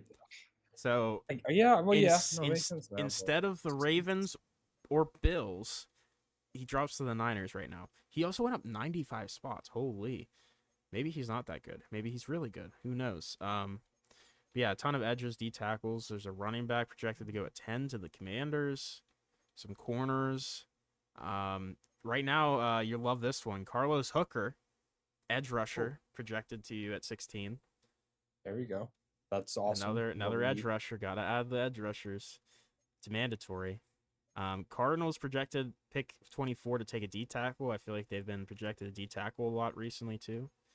Um, but yeah, I mean, be very interesting to see the draft. But let's look at the stats for the year. Let's start with your Giants while we're at it, since they are sadly not in the playoffs. It Yeah, would have been fun to start with see them these. in, but yeah, It would sadly, have, but let's take a look. Parker Hunter, solid season, 32 touchdowns, 8 picks, sacked 55 times. Probably that's pretty bad, right? I uh, just this O line was not good. interior line I they should did have take a improved. look. It was like we signed a 74 overall guard, 70 overall center. Uh, Horrible interior yeah, offensive line yeah. I signings feel there. like if you would have drafted that one, at least one of those two guards, and then just maybe a better center with the money you had, could have been a little bit Yeah, better.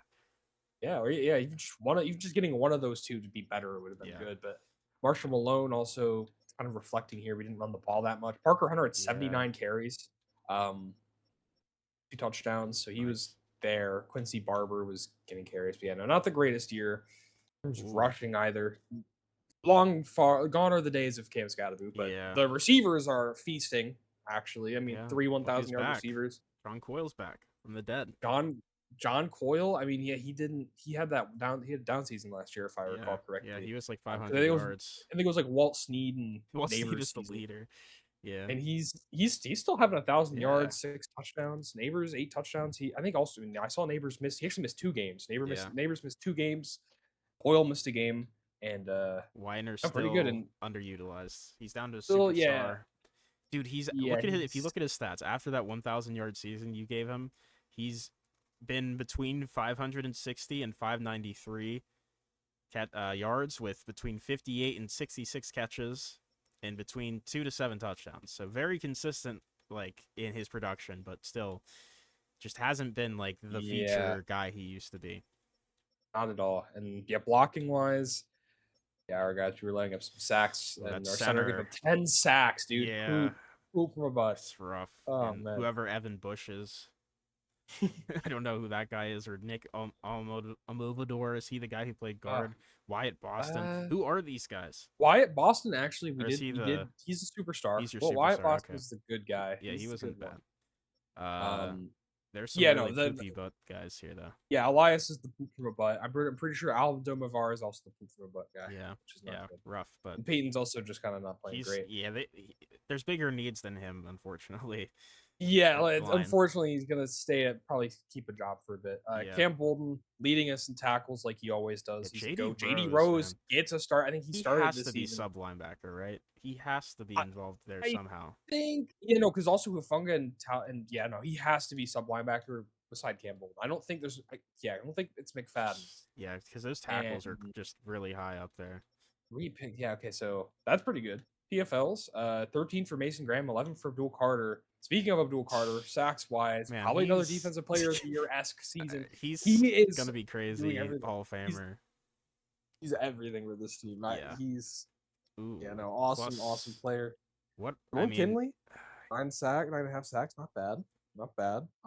definitely less Like production overall for the team, other than Carter. Kinley had a good year, but yeah. Will Trey Sanchez was 5.5 sacks. Derek Shields, yeah, no, definitely not the yeah. same sack production. Maybe the mock drafts have been cooking with the D tackle and edge rusher projections. I don't like that though. I don't think so. I don't think so. Also, where is Uh, Stockton? He doesn't, or whatever. Knighton. he's Knighton has Knighton. 6 tackles. He's just not starting because it's just Damone Kinley and Bill Carter above him. This is the issue. So We get a bunch of crazy interesting. good defensive talent that just we don't start. We just get too Yeah. much of it. We have a wealth of it. Yeah. JD Rose led us in picks. I think JD Rose is a huge riser for this team. I love him. Absolutely. Cam Bolden had a nice season, as he usually does. A couple other picks. Any other? Also 3 forced fumbles for JD And Rose. 4 I'm recoveries. and 4. Oh my god, he's actually crazy. He's been yeah, he's making a huge impact. I think he's kind of him and Bolden have been kind of, and Carter obviously have been like the consistent pieces for your defense. Definitely. The corners have been solid. I think Crowder's finally he got his first season start. Yeah, just no, I'm not too sure. I do think I think defense had a worse year, probably their worst year for a little while, but for sure, yeah. So 15. Well, okay, yeah. The yardage wise, not great. 15th in points per game. Just a middling team. Yeah, the run game was bad. Honestly, 23. I think we would have definitely been a playoff team if we just got our run game, a but little bit improved more, and yeah. had a better O line. We weren't getting sacked 55 times. Yeah, Definitely that helped. definitely would have been ideal. But let's take a look at the rest of the league as a whole. Guess who is in the top? Joe Oh, they went Burrow. with the Cardinals. Oh, sorry. Yes, I completely forgot about my team. Uh, anyways, before we talk about Joe Burrow's crazy season, Nick Skillen had a nice, solid year. Very Kyler-esque. Almost 4,000 yards, 27 touchdowns, 6 picks. Very safe. 66 completion percentage, sacked 40 times, so not a ton, but still a decent bit. Benson, over 1,000, 8 touchdowns, still very efficient, but he's slowing down for sure. Robinson got 80 carries, still just love how he gets utilized. Receiver, Marvin Harrison back up to 1,000 yards, 7 touchdowns, 75 completions to him. Ramos had a nice year still, missed the game, 835 yards, 5 touchdowns. McBride, 73, 753, and 6 touchdowns. Clayton Cobb, the rookie, got pretty involved, 55, 627, and 3 touchdowns. Also got Benson involved in the pass game. Blocking wise, Paris Johnson missed half the year. He had an injury, I think, late last season that took all the way into this season. So, yeah, this Jacoby Valentine was pretty putrid. But honestly, Paris Johnson, when he came back, wasn't great either. Probably still that injury lingering. But outside of that, the rest of the line played pretty well. Didn't give up a ton of sacks between those other four starters. It's just the left tackle spot was brutal this year. Um, Yeah. Defensively, Simon and T both leading there with tackles. A nice duo performance. 17 TFLs for the rookie, Brett Charles. That's a Cool. nice performance there. He might get Defense Rookie of the Year with 7.5 sacks as well. Nathan Payne, the last year Defense Rookie of the Year with a decent year, but not as good. 10 TFLs, 5 sacks. Walter Nolan led the team with sacks, 10 sacks, 9 TFLs. Dylan Easley, 8.5 sacks, 8 TFLs. A very just like balanced year. Everyone chipped in. Definitely still not like the days of the pass rush we used to have with Sweat and Birch, but I think we're building that up again. Only 5 interceptions on the year. It's pretty low for our team. Usually much more productive in that regard. Will Johnson had a nice year. 5 deflections, 2 forced fumbles, 4 recoveries. Only one to recover fumbles. But yeah, I mean, pretty much better year than last year for sure. But like I said prior, let's look at the NFL as a whole. Let's Joe see. Burrow, is that the passing yard record? I can't remember. It's either close or it is it. I can't remember. Yeah, I'm not sure. But yeah, Joe Burrow almost led by 1,000 yards.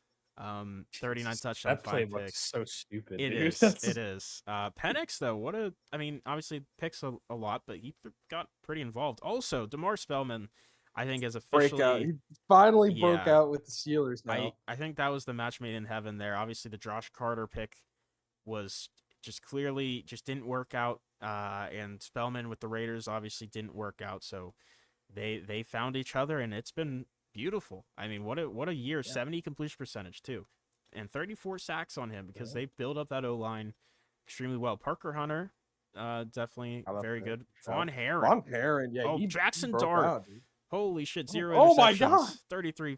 33 touchdowns. That could be Damn. MVP. I don't know. MVP like feels like it's got to be Burrow, but at the same time, no interceptions That's awesome. is crazy. No picks for Dart. Remember when he threw 21 interceptions or whatever? I do remember. Yeah, he's become like an absolute Yeah. machine. Also- Breeze coaching him. Yeah, but yeah, I sorry to breeze over the Von Herron season. He had a nice year. Did no, he definitely. I think he's shown that like finally some stable quarterback play Yeah. since Jalen Hurts. Yeah. Honestly, better than Jalen Hurts as a passer. Yes. Uh, Actually, well, in franchise, Jalen Hurts was moving. well, bro. yeah, He that's was- true. But in real life terms, that he would be better. But Justin Herbert, True. honestly, not slowing down. Even though the Yeah, rest I of know the his- team not great, but Yeah, no. Justin Herbert, I don't think really has been the problem. Yeah. That squad has just been putrid. Speaking of turning things around, though, Oscar Browning, who has kind of been fighting Tua for that starting job for his whole career, maybe finding to figure it out. Nice year from him. Some other guys, not great years. Corey Burrow had that one good year. Hasn't really been good since, to be honest. Like, it's around that year. Dane McQueen, another 31 touchdown, 0 pick year for the Bucks here. That's insane. 3,700 Wow. yards. Yeah. Obviously, Von Herron led in touchdowns. Interception leader was Waddle, the rookie for the Lions. Not a great year, unfortunately. Had a really nice year last year. This year was a down year for sure. Hate to see that. Yeah, that's brutal. Josh Carter also, I did not play the whole season. He, I think, was injured. He missed 3 games. Just not a great season from him either. I don't think he's going to be the guy there in Buffalo. Also, Lamar Jackson is terrible. He missed 4 games, 2,100 yards, 15 touchdowns, 4 picks isn't bad, but like he is just not very good. Their backups also aren't very good. Yeah. Also, I saw it's like this random guy who Hurts is horrible. I was looking at like kind of like these low end guys. I think this Yeah. guy played like one game. Tommy Slay for the Jags, 5 touchdowns, Oh no my God. picks. Start was just- him. Start Tommy He's Slay. okay. Well, he's an 83 overall superstar dev. Yeah, start him. Who's starting over him? Trevor, right? Is this still Trev? Yeah, it's still Trevor Lawrence, and he had an okay season, but man, he's the same overall. Let Slay play, man. What are we doing I think here? Tommy Slay will be the starter next year. He should surely, be. right? He should And also be. Trevor Lawrence is mentor. That's good. That's By good. the way, another thing, that rookie quarterback for the Bills, actually, when he did play for Carter, pretty good. Looking at those like low end guys, he had 808 yards, 7 touchdowns to 1 pick. The completion percentage was 60, so not great in that regard, but you know, he could be the And Marco guy. Magana. I I think, think Marco Magana could be the guy. yeah, so maybe I feel like Ravens should be taking a quarterback next year, though. I don't feel like they have the guy. Grayson Yeah. Dugan played for him. He was shit. He's not good. Lamar isn't good anymore. Yeah, but what a crazy quarterback year. A lot of crazy stat lines. Gonna be interested to see who actually gets the MVP. You'd have to assume it's Burrow, but again, some really good Yeah, seasons. Dar had a sneaky season. Yeah, Von I like Herren the. could be involved, maybe. Oh yeah, 41 touchdowns. Yeah, no, Bellman. I don't know. Or Also, maybe there's some rushing stats for QBs as possibly. well. I don't know if you looked at. Oh, Caleb Williams actually had a good year finally. 30 touchdowns to 3 picks, but Dante Jeffries had a solid year too. 3,600 yards, 28 touchdowns to 3 picks. So maybe He turn needs to things get on around. a better team, dude. Get a better Probably. team. That Jets team Yeah. sucks. Another thing that's notable, Waddle, the Lions quarterback, only sacked 29 times and he threw 18 picks. So that's rough. Yeah. Moving to rushing. Wow. What happened to Scadaboo? He must have got hurt or something because he's nowhere near the top 10 in attempts. Quan Is Amos. he even? Yeah, no, he has to be. Yeah, he missed he missed 5 games. Dang. Um, He finally broke. finally just Still couldn't was keep up. good when his games that he played, but Oh, you know, he's still. I think was he still the best in average? um Kenneth No, but Walker. he was up there. He should have been higher for sure. Um For starters, especially. Yeah, no, he should have yeah. been. We see Bijan, Judkins, Genty, that Eubanks guy from the Bears. Also the rookie Eric Neal had a nice year for the Panthers, That 1,200. could be offensive rookie of the year. I in the think NFC. very likely. Also Caleb Johnson, 22 touchdowns is quite a bit. They've really been loyal to Caleb Johnson. They have been. I mean, he for some reason does really well in sim. He's one of those guys. He's a 91 overall with superstar dev. So I guess I It get why. makes sense. Yeah, there you go. I don't understand how he's so good. Brees Hall had 6 fumbles, led the league. Um, yeah, I mean, I do feel like both of our run games have taken a little bit of a dip. Yours obviously a lot because Scadaboo leaving, but Yeah, no line being. holy, I mean, I don't know why I'm that shocked because Joe Burrow, but Jamar Chase broke the receiving record, right?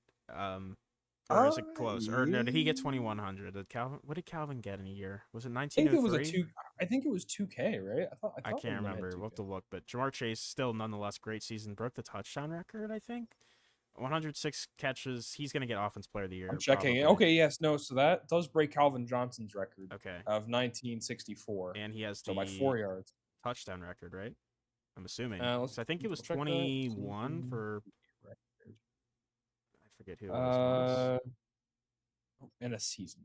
I saw 197. I was like, what the hell? It's Jerry That's- Rice. No, yeah, he did. No, he did. He broke So- Randy Moss's by 1. Yeah, so 2 record-breaking stats there this year, and he missed 2 games. Holy shit!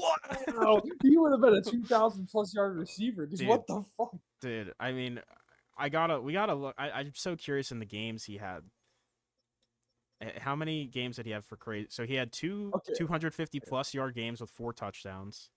He had 4 outside of those 2, 4 150 plus games with varying amounts of touchdowns. He had 5 games lower than 100, but only 3 games where he like genuinely wasn't that involved. So yeah, what a year for Jamar.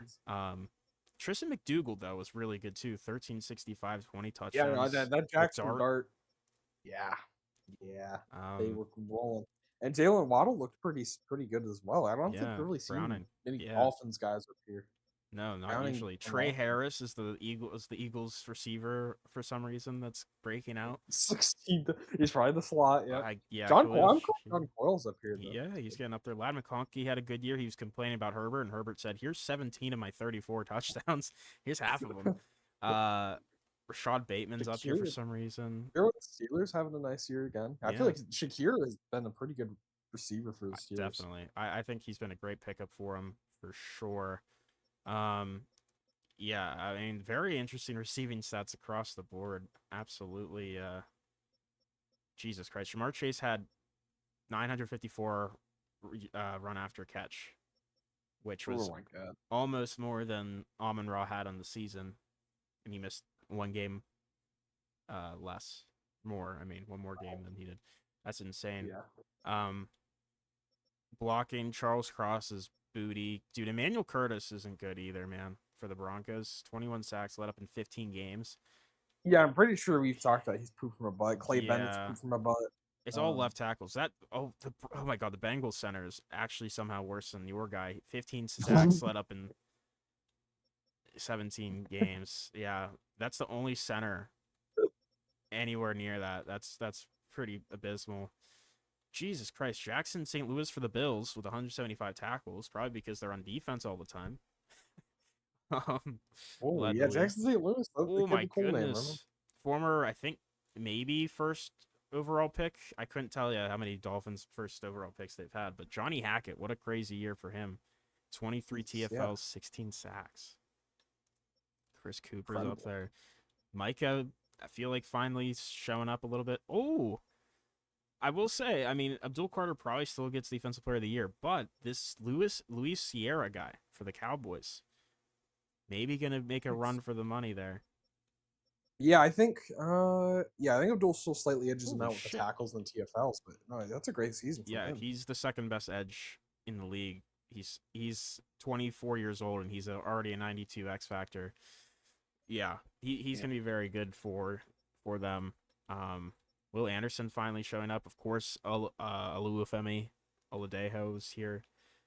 Dolphins D-line could get scary, though, with all those picks they've made.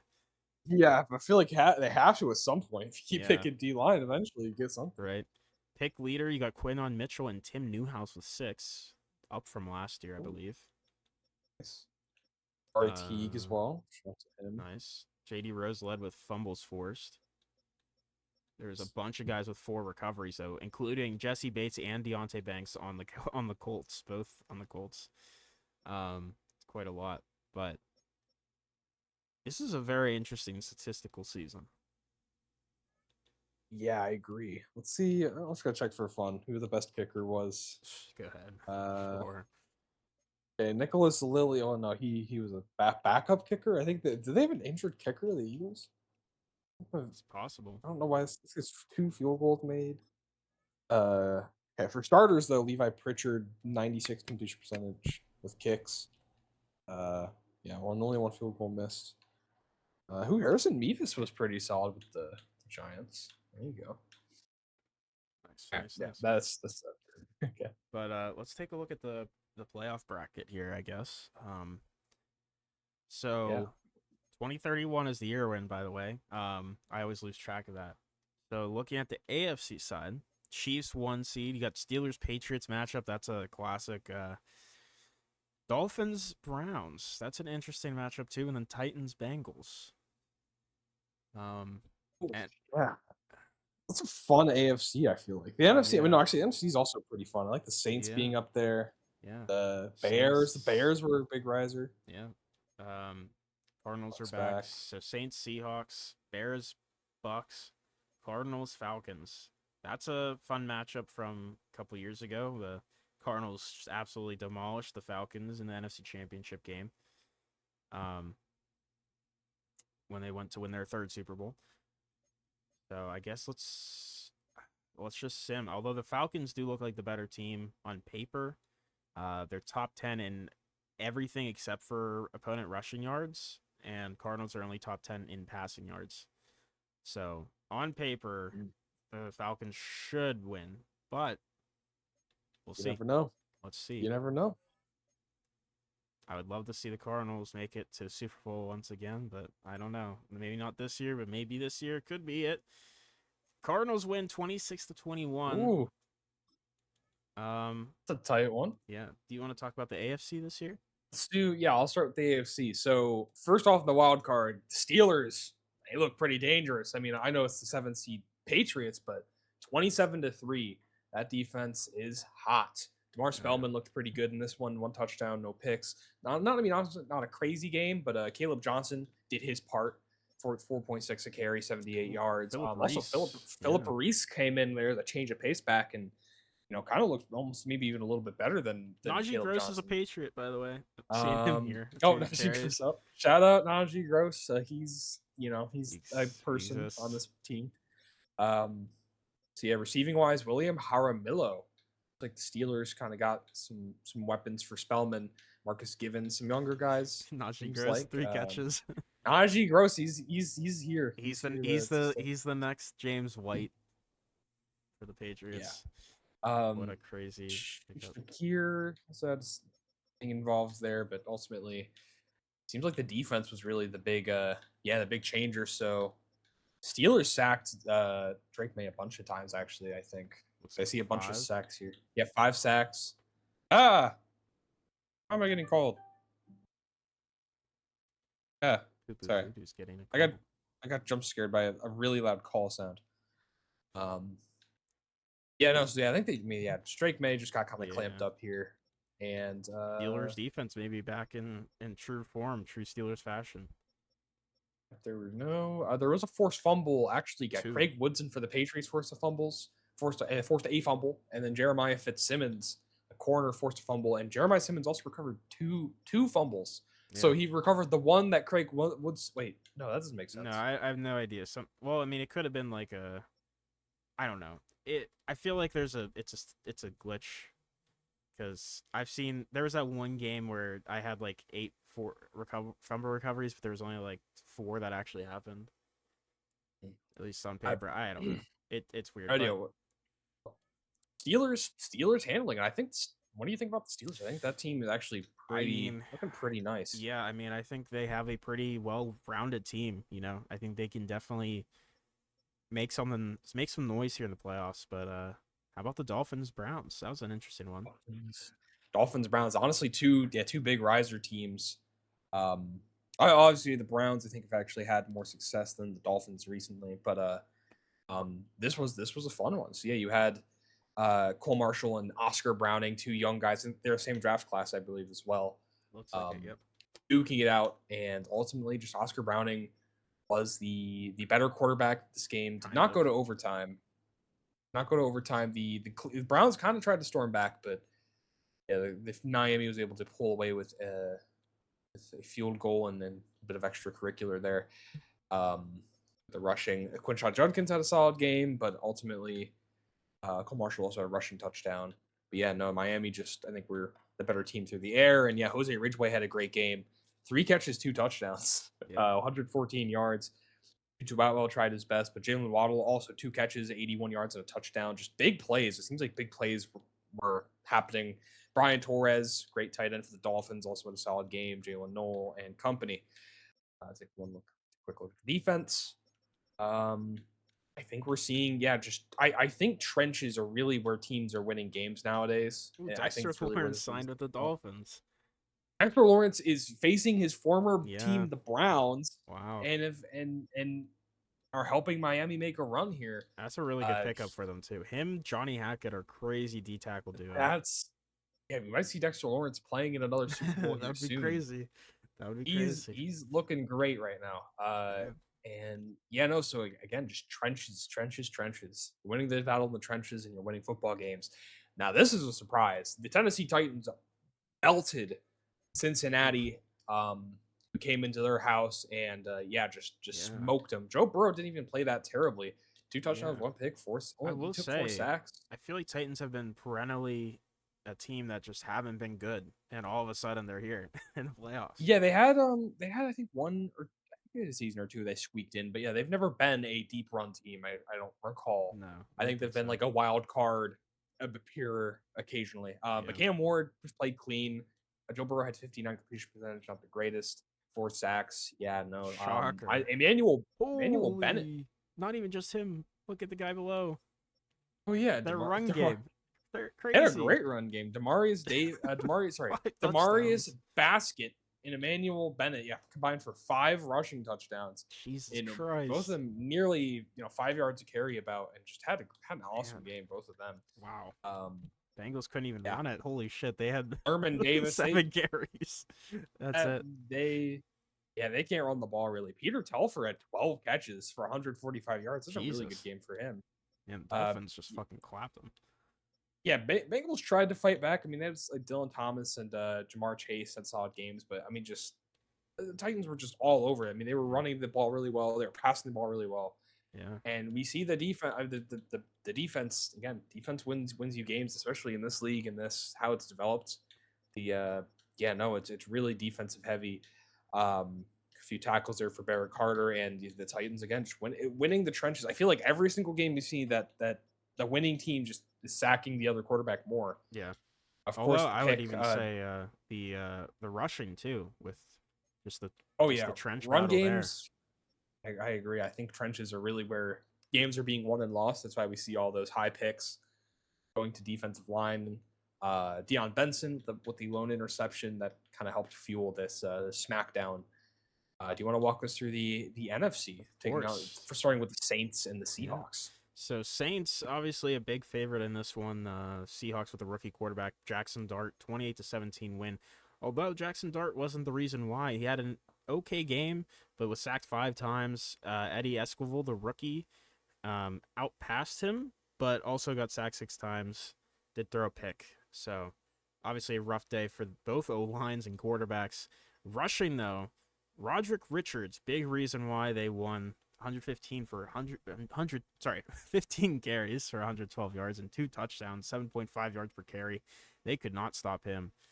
Seattle just couldn't really run the ball. And the Saints ran the ball extremely efficiently. Tristan McDougal just remains to be one of the best receivers in the league. And, the Seahawks have a couple guys that got involved, but just really wasn't enough. JSN, not really involved much at all.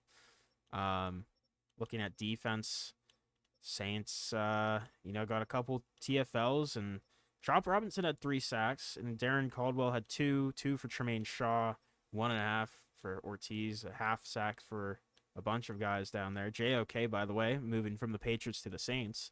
There you go. But yeah, I mean, a big trench battle this time. JOK with a pick as well. It just looked like the Saints defense made more plays, and their run game really won them the game. It wasn't even really Dart that did it. It was just that run game was just so good. So they dominated. But a great team there in the Saints heading on to play the winner of this game, the Bears, who beat the Bucs 27-20 in a close one. Came down to the end there. 16 points scored between the two teams in the fourth quarter. Dane McQueen obviously threw no picks the entire year, including today. Had 2 touchdowns, 261 yards, but was sacked 5 times. O-line let him down a bit. Caleb Williams, very clean game. 1 touchdown, no picks, only sacked once, 319 yards. Definitely helps. In the run games, once again, the Bears with 26 combined carries between Jupin and Eubanks for over 130 yards and a touchdown, both averaging over 5 yards per carry. And the Bucs just couldn't run the football with Bucky at all. So seems to be a very big theme today is the run game. But Bucs obviously fought. Jordan Addison heavily involved. Luther Burden had a great game for the Bears. Same thing with Darren Morrison. Ben Acosta, the tight end, got involved too. But yeah, it was the run game for sure. Again, doing the thing. And of course, the defense showed up big time here. 2.5 sacks for Aiden Moreland, former first-round pick, if I'm not mistaken. Derek Brown was involved on the Bucs side of things, but the Bears, just 5 sacks is quite a bit. They were also great against the run. 2 TFLs for Dakota Hargrove, who obviously we covered very deep pause in that draft. He had a big backstory and everything. I can't remember. He had some trouble, right? I can't remember what it was. I don't know. I don't remember. You read the whole story, so I don't remember. Wait, what Dark Hargrove? Yeah. Yeah, he was just a bit. Yeah, he was a hardier, kind of a CTE demon or something like that. I don't remember, but he overcame it. He started charity drives, I believe. Yeah, there you go. Yeah. But yeah, I mean, in the grand scheme of things, yeah, that Bears run game and once again the pass rush won them this game. Bucs, even though made great moves in the offseason, just not enough to beat the Bears, who just played better. And then moving on to the last one, my Arizona Cardinals beat the Falcons 26-20 won in a very close one. Nick Skillen came to play today. 344 yards, 3 touchdowns. Was sacked 5 times, but didn't care. 71 completion percentage. Michael Penix not sacked at all through 1 pick, 2 touchdowns, 249 yards.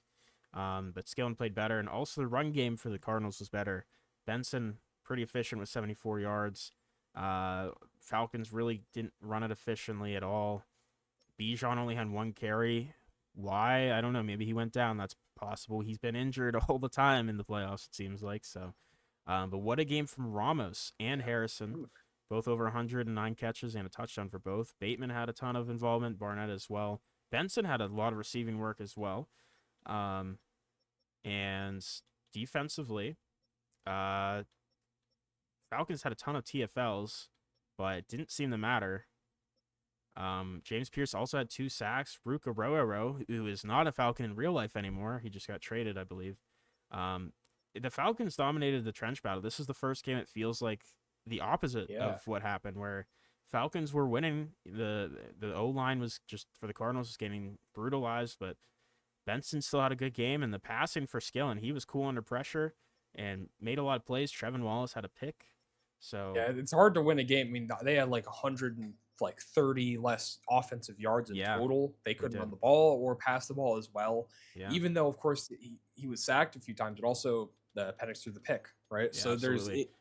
It makes sense. Yeah, it looks at the time of possession, which I forgot's down here, which is very telling. 35 minutes for the Cardinals and only under 25 for the Falcons. So, yeah, the Cardinals just had 10 extra minutes to work with, and they did their thing, and they had a better offensive performance. Funny little maybe not parallel, but last season there was not a single division winner who made it past the wild card. This year, only division winners. There you go. That's very interesting. Yeah. That's a very good point. Yeah.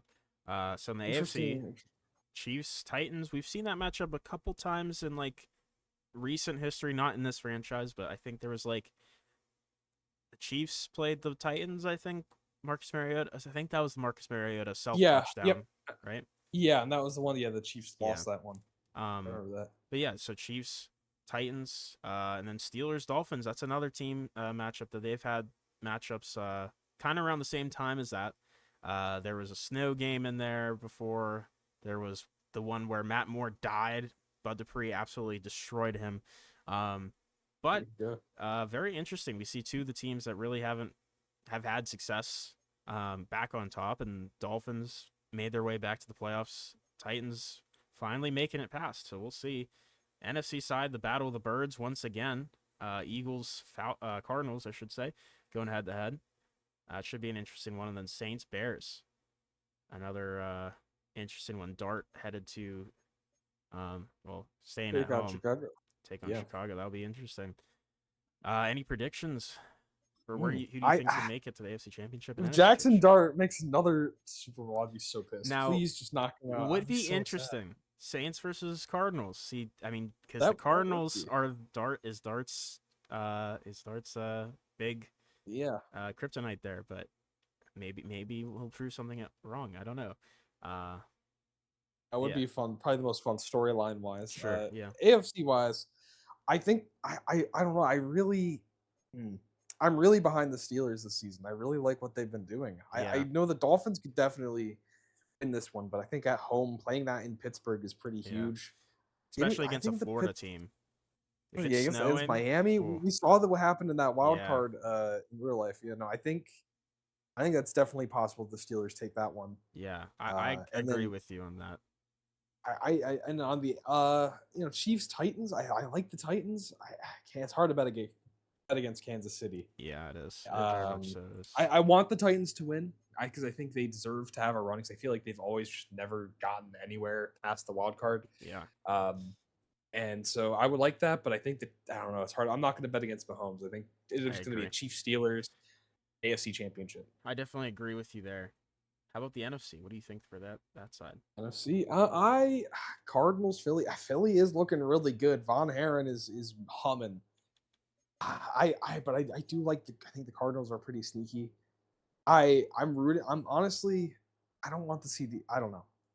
those are two probably the rivals of the Yeah, Giants, right? But absolutely. I would rather the Cardinals win than the Eagles. That being said, I think the Eagles are going to maybe take that. You're going against the 1 seed Right. at home. I'm going to give the Cardinals I'm going to give the Eagles the edge there, but I think the Cardinals are capable of winning them for I sure. agree too. I think especially I feel like the Cardinals won in a weird way. Like I don't trust the O line protecting Skillen. Yeah. So if the Eagles bring enough pressure, it might go their way. For sure, and yeah, and that defense is going to have to hold up. I know it's been a good defense, but they're going to have to hold up against Von Herren, who's been very good this season. Yeah. And then on the other side of that, Bears Saints. You know, it's tough. It's tough. I think I don't know. I mean, Caleb Williams has had a solid time, and Devin Eubanks it's been really good for them. I really like the Bears. I kind of like the Bears offense. I don't know, I like them a lot. Saints also really good freaking ball team. This is probably the hardest one for me to say. I feel like this is probably the most evenly matched, I would say. Yeah, Closest. I think lean Saints. I do think they are a slightly better team, but it's close. Yeah, but Plus that's home, fair. But the home advantage too just plays into home it. advantage. I'll say the Saints. I think it'll be my predictions: Chiefs, Steelers, and Eagles, Saints. Yeah. So all Me too. the All division. the favorites there. I Yeah. agree. We'll I'm see with though. you I there. think there'll probably be an upset, which is going to be the fun part. I think Yeah. there will have to be. Maybe not though. We'll see. You never know, but I mean, hey, those are just predictions. But let's see what actually happens here. Who is heading to the championship games? See. In the NFC Championship, 2 upsets happened. Bears, Cardinals, Whoa. both former Chicago team versus the current Chicago team. And others upset on the other Wow. side. Titans, Dolphins headed to the AFC Championship. So completely wrong. 0-4. Yeah. Wow. Okay. Well, Okay. do you want to talk about the Titans Chiefs game first? Let's start. Okay. This was not at all in my bingo card. Yeah. Tennessee's defense came to play on the road. Mahomes just 7 sacks. didn't look the same. Sacked 7 times, 56 completion percentage. Didn't do much. Cam Ward didn't play amazingly, but he did what he had to. I think honestly pretty clean. Yeah. Again, you're on the road in Kansas City. Yeah, Sal Tiller actually had a big run. It seems like. Looks like 55 yarder there. Yep, but Emmanuel Bennett and Burbank, honestly, Brent Burbank, I believe, is a former Chief, right? Former Pat. Who's he? He was a Pat. Oh, he was a former Pat. You're right. I was thinking of another. Yeah. I was thinking of Sal Tiller. That's another white running back. Big powerful white runner. Yeah, and the 3 touchdowns for Brent Burbank. Had a very nice run game, and yeah, again, the defense was huge, but we'll get to that in a second. Peter Telfer having a nice big game here as well. Bo Moorhead, I don't know who that is, but he came out to play a 65-yard Moorhead. Spencer Jackson, Kalen Callahan having some solid games. Go to the defense, see what happened here. Nick Bolton leading in tackles. Dalvin Booth. They were getting in the backfield quite a bit. Kansas City trying to get in there for the run, but the team that was truly getting in the backfield was the Tennessee Titans. Glenn Ridgway finally showing that like elite edge.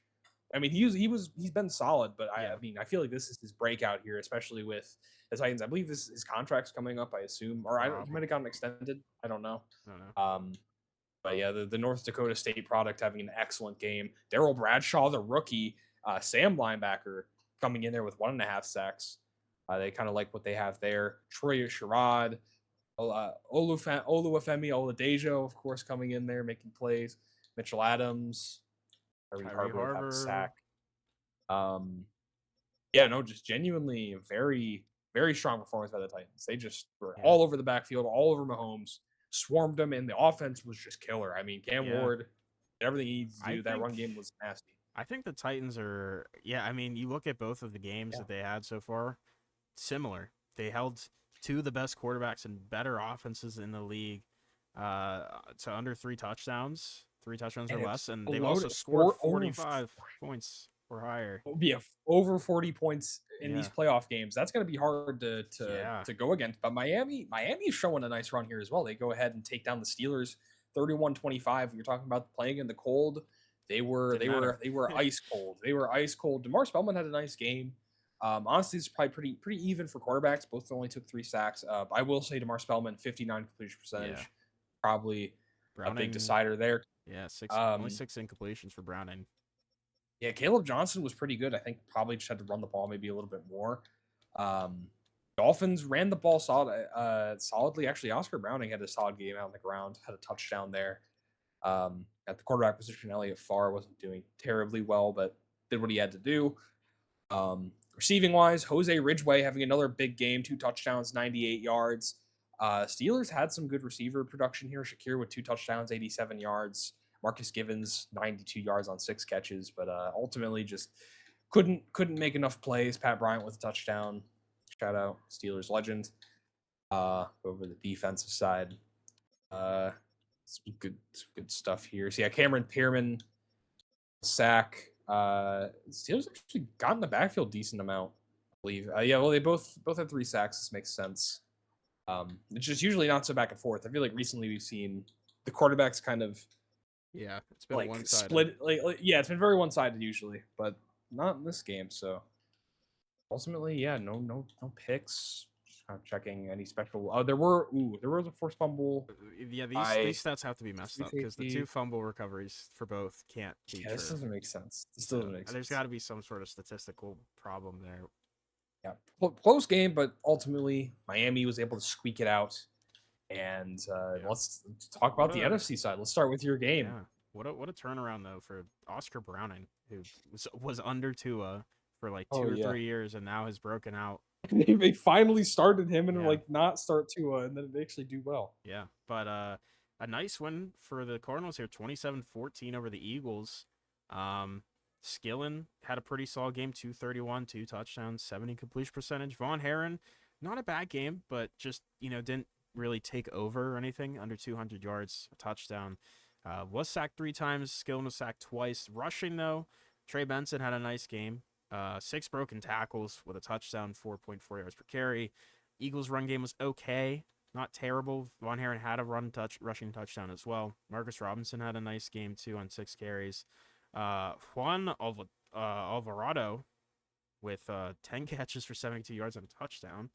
Clayton Cobb, the rookie, worshiping the devil here with a 6.66 stat line with a touchdown. Marvin Harrison had a nice game too. Devontae Smith was involved. A big catch for 26 yards, touchdown for Ramos. Yeah, again, it feels a little weird here. The Cardinals didn't completely dominate, like, pressure-wise, but Nathan Payne, last year's Defensive Rookie of the Year with a 2-sack game. Aleem McNeil had a sack. Cody Simon got in there for a sack as well. Nick Nicholson with a sack as well. But Tyson Jones, you remember Tyson Jones, first-round pick initially for the first draft, I think we had with the Eagles? Yeah, and he almost stupid scored in the wild card against he almost ended your season. That would have been crazy. But besides the point, yeah, it's like both defenses, made plays, like the big splash plays, but like when it came down to it, I think the Eagles offensively just couldn't move the ball as well. I think that's really what it came down to. The Cardinals offense just passed and ran better, and Eagles just they just couldn't run as efficiently and just couldn't pass as efficiently. And that's really all it came down to, because otherwise they were very even in a 13-point matchup. Moving to the Saints Bears, which I'm sure you're happy to see Dart not going back to a Super Bowl. And Chicago with a comeback. They were down 10-0 going into the fourth quarter and put up 14 in the fourth to win. Wow. In very surprising fashion, a very low-scoring defensive game. Caleb Williams, didn't do amazing, but he did better than Dart, who did throw a pick and also got sacked 6 times. Saints O-line really letting him down, 53 completion percentage for him. Run game, a lot of attempts here, but no one really could run it efficiently. It was a lot of running, but just not well. Do see a fumble here for Caleb Williams as well. Receiving wise, again, not a lot here because not a lot of completed passes. Olave had a lot of yards, kind of. Odunze had a touchdown. Coleman had a touchdown. Yeah, it was just a really tough offensive performance for both teams. Defenses really were great. Nicholas Silas with 4 TFLs, along with Darren Caldwell with 3, Landon Jackson with 2, JOK with 2, Quincy Riley with 2. Saints run defense was getting in the backfield, but crazily enough, the sacks were the thing that took over. Aiden Moreland may have been a first-round pick. I can't remember. Hayden Spellman, Dakota Hargrove, and a couple other guys got involved with majority of the sacks there. And the pick as well from Byron Thomas. I think he was also maybe a first-round pick. I can't remember. But yeah, it looks like, I mean, it was a close one. Oh, there's a defensive touchdown too. Byron Thomas had a pick 6, so that definitely helps. That was their only touchdown on the day for the Bears. So wait, that's not true. That's not true. Wait. Well, Wait. How does that make sense? Oh wait, no, I'm looking at the wrong thing. Yes. No, the Bears had a pick 6 and Caleb Williams touchdown. So Dart actually kind of folded under pressure through a pick 6. yeah, not good. But yeah, that O-line for the Saints really let them down. But I mean, the Bears O-line really wasn't great either for running the football. They just weren't super great, honestly. Both defensives were really good, so it was just the Saints just crumbled on their 10-point lead, and the Bears were able to come back. They've had some playoff comeback magic with Caleb Williams and company, but 2, 3, and 4 seeds taking each other on. What do you think about these matchups, Voodoo? Wow. No, yeah, so didn't expect this At all. to happen. I think the Titans are the hot one right now. I mean, dude, Absolutely. I can't bet against the Tennessee Titans. I think they are going to march into Miami, and I think they're going to put them away. A great run by the Miami Dolphins, though. I mean, holy moly! They went from the worst team. They could. Either way. I feel like, I don't know. The Titans have been kind of knocking on the door occasionally. I feel like this is just their time. I feel like they've put everything together, and I'm really behind the Titans, but Miami could just again be go again from the worst team to the best team. This is a polarizing franchise. Yeah. It's going to be those coaching changes seem to have worked flawlessly for them. Yeah. I agree, and I think the Titans. I got to go with the hot hand. You know, that's you don't see a team put up that many points and also beat 2 of the better teams by that much and not go with them. So definitely, but who knows? Miami's a scrappy team. Oh, I absolutely. think they could definitely. It's at home. I mean, the Titans have been road warriors. Yeah. And well, of course, they beat the Chiefs in Arrowhead, which is not an easy place to play. So it's gonna be a fun one for sure. And then Bears Cardinals. This game worries me for both teams have suspect O lines. I feel like these teams are sus on the O line, but they've had very strong running back play. I feel like the running backs are really good. So Eubanks versus Benson is gonna be a fun one. And the quarterbacks, of course, Caleb Williams and Nick Skillen, I think will give us a show. This is a toss-up for me. I really don't know. I think Skillen could be ready to take that step and get right back to the Super Bowl. Cardinals, I feel like, again, I know they missed the playoffs, but they're still kind of dynasty-esque in my opinion for how. Yeah, I mean, you miss 1 year, right? Like you miss 1 year, and otherwise you're a Super Bowl team or like a championship team, and it just. I think all the stars are aligning. So I'm actually gonna say Arizona. I know I'm not gonna do it again.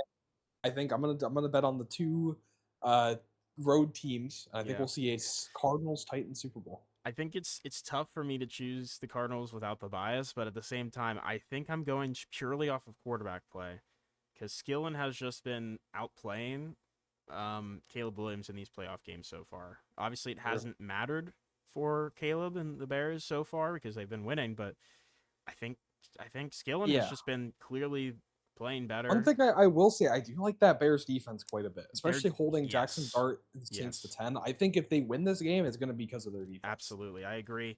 I think their defense scares me. That's the big thing is the matchup really is the Bears defensive line versus the Cardinals O-line. If the Cardinals O-line holds up, I think they win, but if the Bears defense gets 4 or 5 sacks, maybe more, they can win that one for sure. But let's see. I'm very curious to see what that ends up being. There's an injury. Ooh, Joshua Ramos with a turf toe injury. So that's not good. That could be brutal, but we'll see. The rookie Clayton could step up. Is that his name? Cool. Cobb could step up. Is that his name? I don't know. It was Clayton something. Cobb. I Clayton think. Cobb could step up. But let's see who will head to the Super Bowl in 2031. Oh shit. The Arizona Okay. Cardinals and the Dolphins rematch. So we Oh half and Oh half yeah, this there. is a rematch.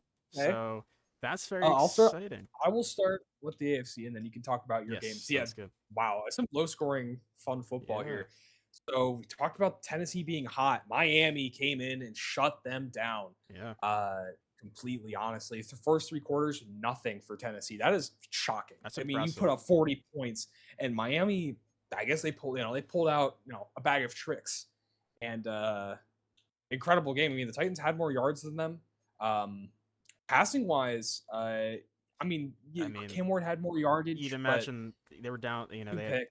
15 points in the Yeah, fourth quarter. They kind of had to just throw it the rest of they the had to way, start. right? Yeah, they start airing it out, and Miami took a 21-0 lead heading in, and the Titans fought back. I mean, Cam Ward kind of picked up his game, but it wasn't enough. It was too late.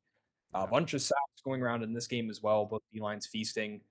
For the Dolphins, Elliott Farr had a solid game. They was really the only team running the ball. Elliott Farr was not that great, but they just kept running it. Yeah. And I think that's what they needed to do, especially when they were up. They just kept running the ball. Spencer Jackson for the Titans, giving it all he had, assumedly down the stretch, of course, probably making some nice catches, but Dante Thornton as well coming in there. But it just Miami was all over this offense when it mattered. Going to defensive side, Mitchell Adams for Tennessee had 3 sacks, so he was probably kind of keeping Miami in check as best as they could. But when your offense doesn't score points in the first 3 quarters of the game, it's going to be hard to win no matter Yeah. what. Jarvis Thomas, Colt Foley coming in there as well with sacks. Some more guys down the board kind of chipping in with a sack or half a sack. Of course, the 2 picks probably also killer early in the game. Lane Mason and Brandon Jones. He was a with free interceptions. agent. I remember him being there. Free agent, yeah, I remember he was there, and the Miami Dolphins picked him up, and they get some bang for their buck there. So huge win for Miami. We doubted them, and Miami went ahead and took it. Yeah, that's So let's a go here. very interesting matchup. But this one is also interesting. 17-14 game. We talked about the defenses was low scoring, and it looked like Chicago may have had the Cardinals number early going into the fourth quarter. They were up 14-6. But the Cardinals managed to put up 11 points to win in the fourth quarter. A little bit of a magic themselves, and even with the 5 sacks on Skillen and company were able to fight through it and win. Skillen, I do still feel like absolutely played better than Caleb Williams. So I wasn't wrong in that part. 269 yards, a touchdown, sacked 5 times, 59 completion percentage. But Caleb Williams had a 92-yard pass. Over half his yardage was one throw and for a touchdown, right? Probably. Wow. Crazy. Okay. So he, outside of that, was not really good at all. Threw a pick, only sacked once, and 50 completion percentage. So not a great game for him. Eubanks had a okay game. Obviously, touchdown, a little under 4 yards per carry. Benson ran it pretty well. Caleb Williams actually ran well for them. Yeah, so, I mean, the Bears did their thing in terms of not allowing the Cardinals to get a crazy run game going, but they couldn't get theirs going too well either. Eubanks had a big game through the air, though, 3 for 98 and a touchdown. Harrison had a nice day. Diego Vega stepping up huge, our 4th receiver, filling in. Wow. I think he's like a 73 overall, so he had a huge game. Trey McBride had a nice game. Cobb did as well. Yeah, I mean, it's crazy because the Bears defense absolutely played lights out. Brett Charles did have 2 TFLs, but Aiden Hutchinson, who I completely forgot about existing, I feel like he wasn't getting many sacks in that stretch though during all those games. Both teams got plenty of TFLs, but Dakota Hargrove, Hayden Spellman, Aiden Hutchinson both got some 5 sacks total there, and then 1 sack split between free safety Ty Miller and Walter Knoll in the D tackle somehow.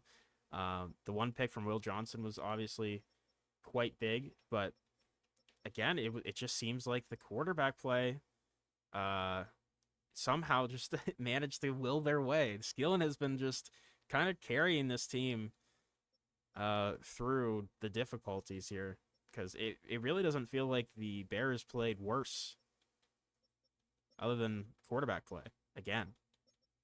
Yeah, no, it's a pretty clean projection. Caleb Williams just I think kind of got outplayed. Nick Yeah. Skillen is he's the Arizona Cardinals quarterback for sure, and Yeah. His contract's coming whatever. up soon, so they're gonna be probably re-signing him. I would hope. Hope, I hope. dude, that'd be great. I Jackson don't Dart, know, man. you are. Arizona You're an Cardinals. Arizona Cardinal. Even though he's on the It's Saints for 6 years. Mitch Wilds though. it is sad. I mean, like, of course, the Cardinals were in the playoffs last year, and Giants had a chance, but this is just it's all respect to the Cardinals organization. They just continue to retain their talent and get draft properly and correctly, and they're just right back to where they need to be. And Absolutely. it's yeah, great. Good Yeah. job to the Arizona Cardinals. And we'll see a matchup Yeah. that we saw not too long ago. If we look at the league history, It was the first sim year, wasn't it? 28. Yes, first sim year. Cardinals won their third Super Bowl straight. Last one with Kyler Murray, beat the Dolphins 27-6, and yeah, 16, I I mean, believe. 16. Yes, I'm looking right at it, and I said 6. But yeah, I mean, I'm sure the Dolphins have that on their mind. That's not that long ago. You know, that was only 3 Super Bowls ago. They're probably still wishing that they would have been able to win that one, but they have a new quarterback here, Browning, who's been pretty solid. Also, I love that I don't have to switch to my other account for the Super Bowl. That's gonna be great. But It's amazing. yeah, let's take a look at the Pro Bowl roster. I'm sure you have some guys here. Jackson Dart for the Saints. Oh, wow. Von Yeah. Herron for the Eagles. Is this the first year we haven't had any of our quarterbacks? I think it might maybe. be because I know Dart Maybe. was in for a little while, and then I know Parker Skillen. Hunter got one in his first Yeah, year. Skillen made it in his first starting year, so I think maybe. Eubanks right. for the Bears, Neal the rookie, Mincy again. No Cardinals or Giants there. McDougal, Trey Harris, Pete Schwartz, Ben Barnett again. I mean, there's a couple guys from the Giants that like Hoyle could have made it, but there's a lot of really good receiver play this year in the NFC. So Yeah. Alvarado and Barrington, Devin Myers somehow still making these, even though he sucks at 90 overall. Russell is not your guy, right?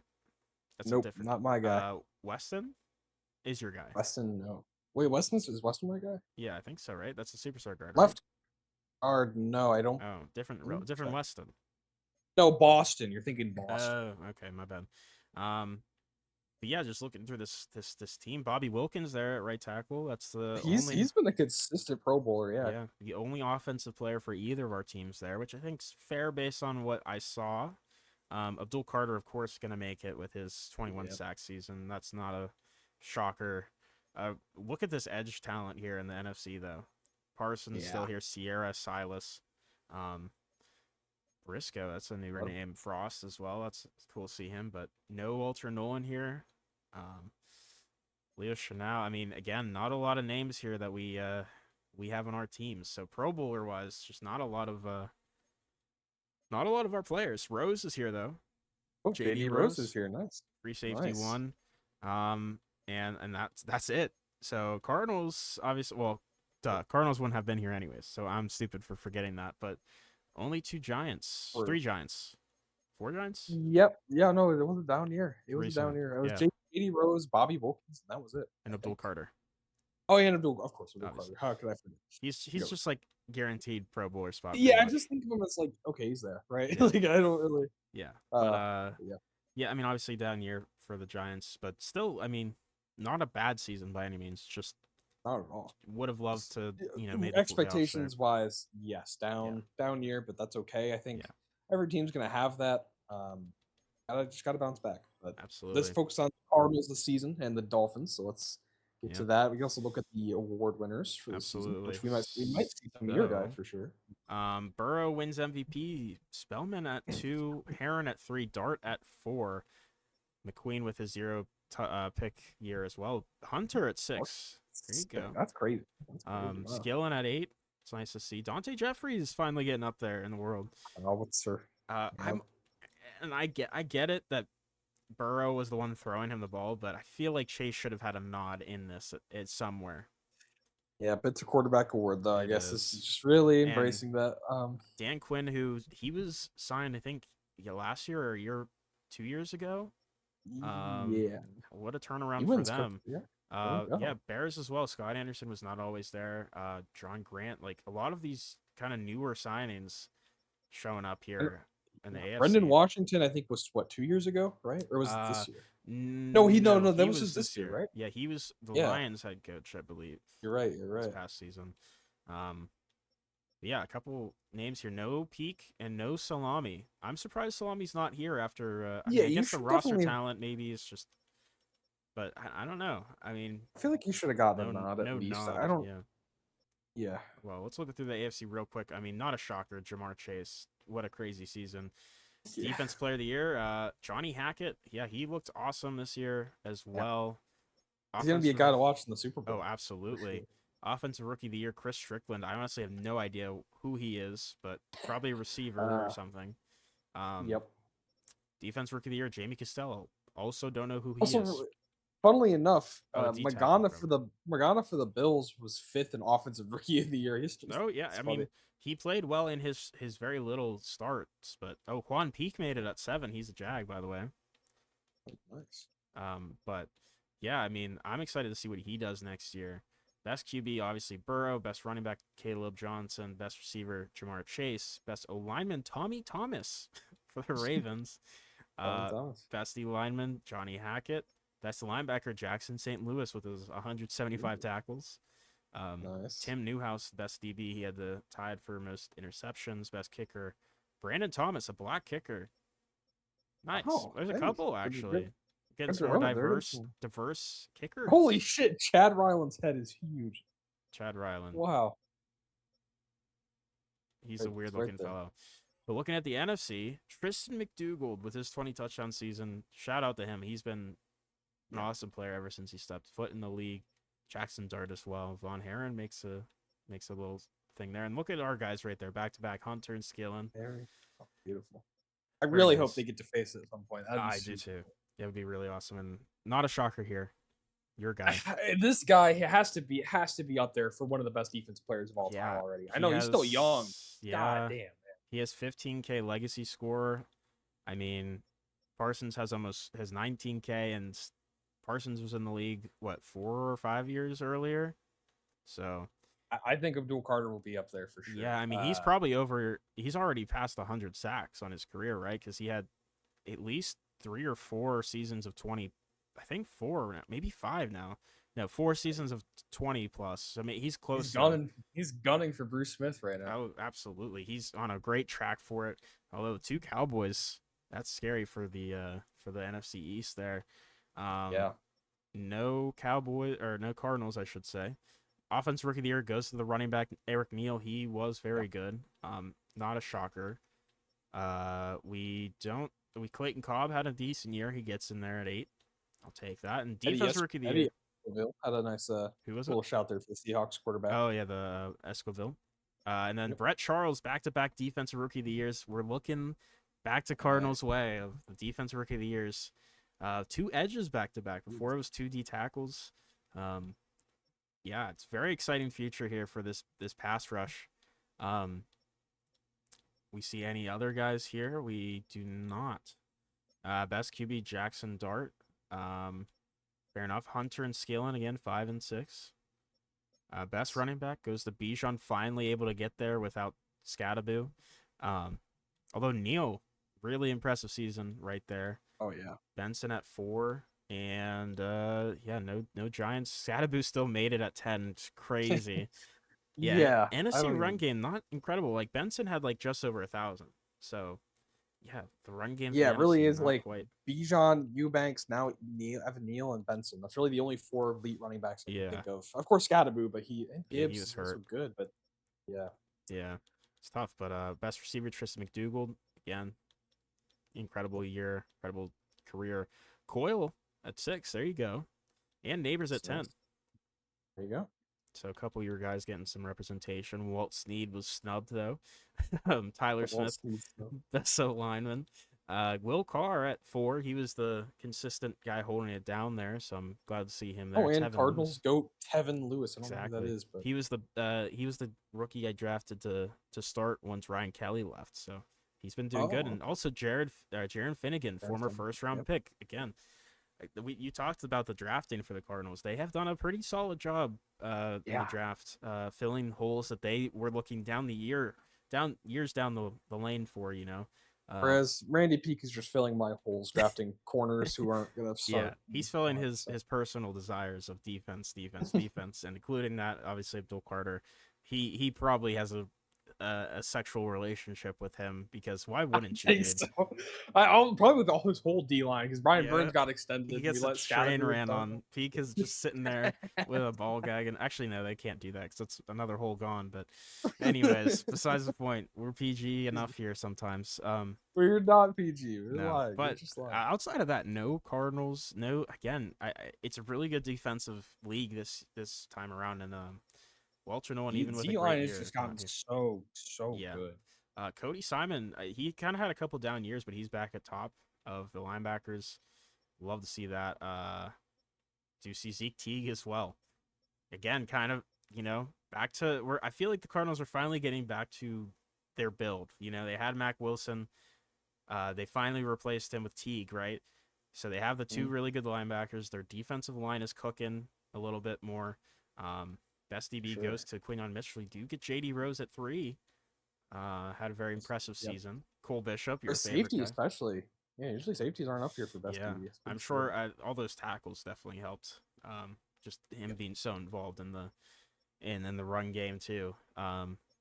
Best kicker, Levi Pritchard, sure. Harrison Mevis at 2, finally getting some consistent kicker play. Nice. Josh Carty for the Cardinals there as well, but very impressive season for those guys for sure. Wow, they're saying Luis Sierra led the league in sacks this year. How do you feel about that?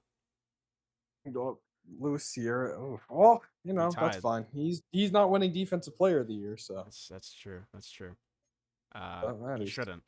I do see a new ability. Looks like superstar dev for Brett Charles. Ooh, I got Parker Hunter's an X Factor now. Oh, An wow. 88 overall. I think he's the guy. Only year 2, it's looking good. Yeah, that's very fair. That's reasonable to say. I will say Skillen is up to a 91. He's had X Factor. I'm shocked Marcus Robinson still has X Factor. Just because of the lack of usage. He's also he's a 97 overall. I don't know how he's getting so high up there, but what's this crazy? So Javon Holland is X Factor. JD Rose X Factor. JD Rose took over Javon Holland's job. Still X Factor. I don't know. What a crazy, really interesting, I guess. Yeah. Also do have Trey McBride back up to X Factor after all those years. So that's fun. Defensively, 2 superstar edges now, Payne and Charles. Still have X Factor on Easley and Nolan and Teague now. Cody Simon has X Factor, and he's not even starting. Brother, get up there. What are you doing? Yeah, no, the secondary just, I feel like they should have more devs, but at the same time, they just, I don't know, the rest of the guys are doing their thing. I don't know how Keanu Benton's still on this team though, because that felt like such a long time ago. It wasn't, but I don't know. Is there anything else really to talk about before we hop into this one? I don't really know. I guess I think we're good. let's ready to hop in, right? Yeah, well, let's, I guess, quickly look at the depth charts for the teams. So we'll start with the Cardinals, since I'm here.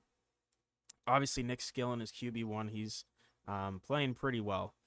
Trey Benson, Marcus Robinson, Amani Grayson, JP Norton, a pretty very good depth group here.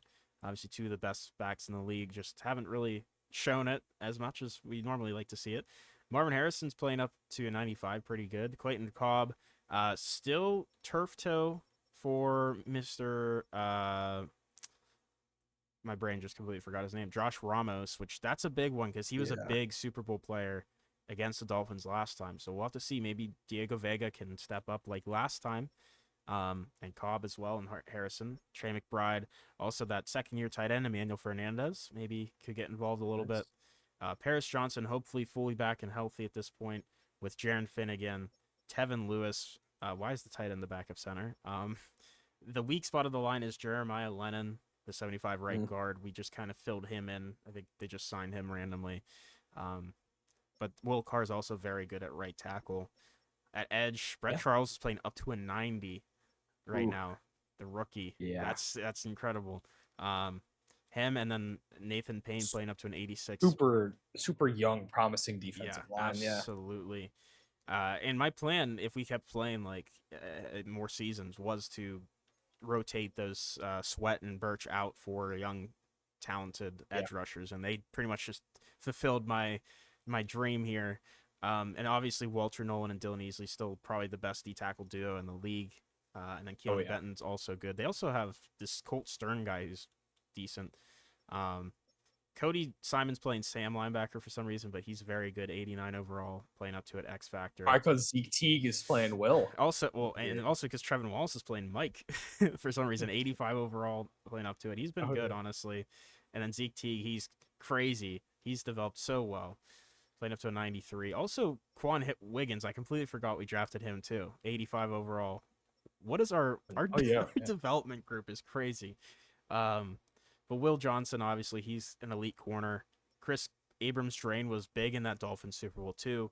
But corner 3 has still been suspect, so we'll see how that goes with Marquis Hearns, the rookie. And Ty Miller, the free safety. Second round pick, I believe. He was very good pickup. And Kyle Hamilton, elite safety. And then, Cardi and Clifford. But how about the Giants? Talk us through or not the Giants. The Giants Giants are in the really Super Bowl. The Giants are in the AFC Super Bowl. Whoa. I didn't realize Browning was this high of an overall. So, yeah, we have Oscar Browning. Yeah, no, he's developed very, very well. Wow. Finally getting a chance to start. He has showed off and showed out. Of course, Tua sitting here and Marcus Gilchrist chilling at QB3. That's what I said whenever I saw Tua starting all those years. Gilchrist, man. Oh yes, that's as we did say. Elliott Farr, who honestly he's not had crazy games here in the playoffs, but he's been there. He's been there, done that. He's 4 years in the league, and he's been what the Dolphins needed him to be, which is just kind of like a complementary piece, kind of like I would say like maybe like a Pacheco kind of role for the Chiefs. Where like he's not out here dominating games, but he's playing serviceable running back play, or bringing serviceable running back play, and then Javier Delgado. Dolphins have a very consistent running back build that they like. 5'10", 5'11", 220 to 230 pounds. Yep, yeah, definitely. The kind of that middling 90s-ish speed. I think Delgado maybe we'll get some time. We'll maybe see him there. They do have a fullback. Shout out to the fullback. Receivers, I think the receiver room is actually pretty nice. Of course, Jalen Waddle leading the group, a veteran at this point. Yeah. Leading the group. And then Jose Ridgway, I've seen him. He's stepped up huge in some playoff games. Very fast receivers. He is, very fast. Yeah, I mean, well, this is Miami football we're talking about, right? Jalen Extra will, I guess, whatever. Yeah, no, so Jalen Noel also looking pretty nice here. His 6th year in the league. Dakota Peterson, shout out to him at receiver 4. Brian Torres, we talked about him when in the other Super Bowl. He was much younger then, but now he is a veteran, 5 years in the league and looking to get some revenge. Left tackle Jake Capps, not too great. The left tackle and Charles Cross was also, I believe, starting, and he gave up 21 sacks. Yeah, he's ass. So not a great left tackle situation. Morgan Borden looking pretty good here. Left guard though. Big guy, I love that. Love that for him. Nate White, not a great center. He's okay, I guess. Right guard Jonas Savaiania. Actually, I was interested to see if you could pronounce his name or not. It's a tough one. And then right tackle, they did pick up Spencer Brown. I think they've had Spencer Brown. He was a free agent before the draft. Right, but I could have sworn he was a Dolphin before. He might have been. I can't remember. He might have been. Might have been. I don't know. Spencer Brown, Wanya Morris at right tackle, Dennis Stern at left end. He was absolute stud. I think this D line is going to give. I think honestly, their edge group is better than Arizona's currently. It is currently.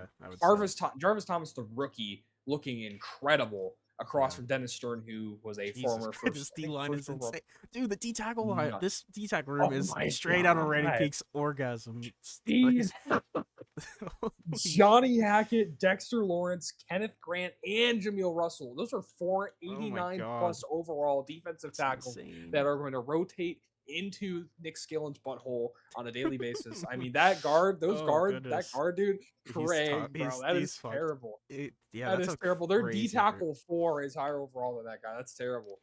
Yeah, that's rough. Linebacker Eric Kinney, very, very, very solid guy there at Sam. Colt Foley, we talked about him briefly, very solid at the mic. And Lane Mason, also very solid. Their He was linebacker group is very, very you remember solid. he was a 85s. borderline first round pick. He was a second round projection that we talked about briefly in the I first do. time, I think. I remember projecting him. I think it was to the Buccaneers. Yeah, the Bucks Lane needed Mason. linebackers. I think they took Hunter Stringer, who's also been very good. Yep. And then corners. This is, I think, where the Cardinals can maybe Ooh, yeah. have some action here. Juwan Wilcox, the rookie, is the leading corner, which is never usually a great thing to see. He's pretty solid especially for a rookie.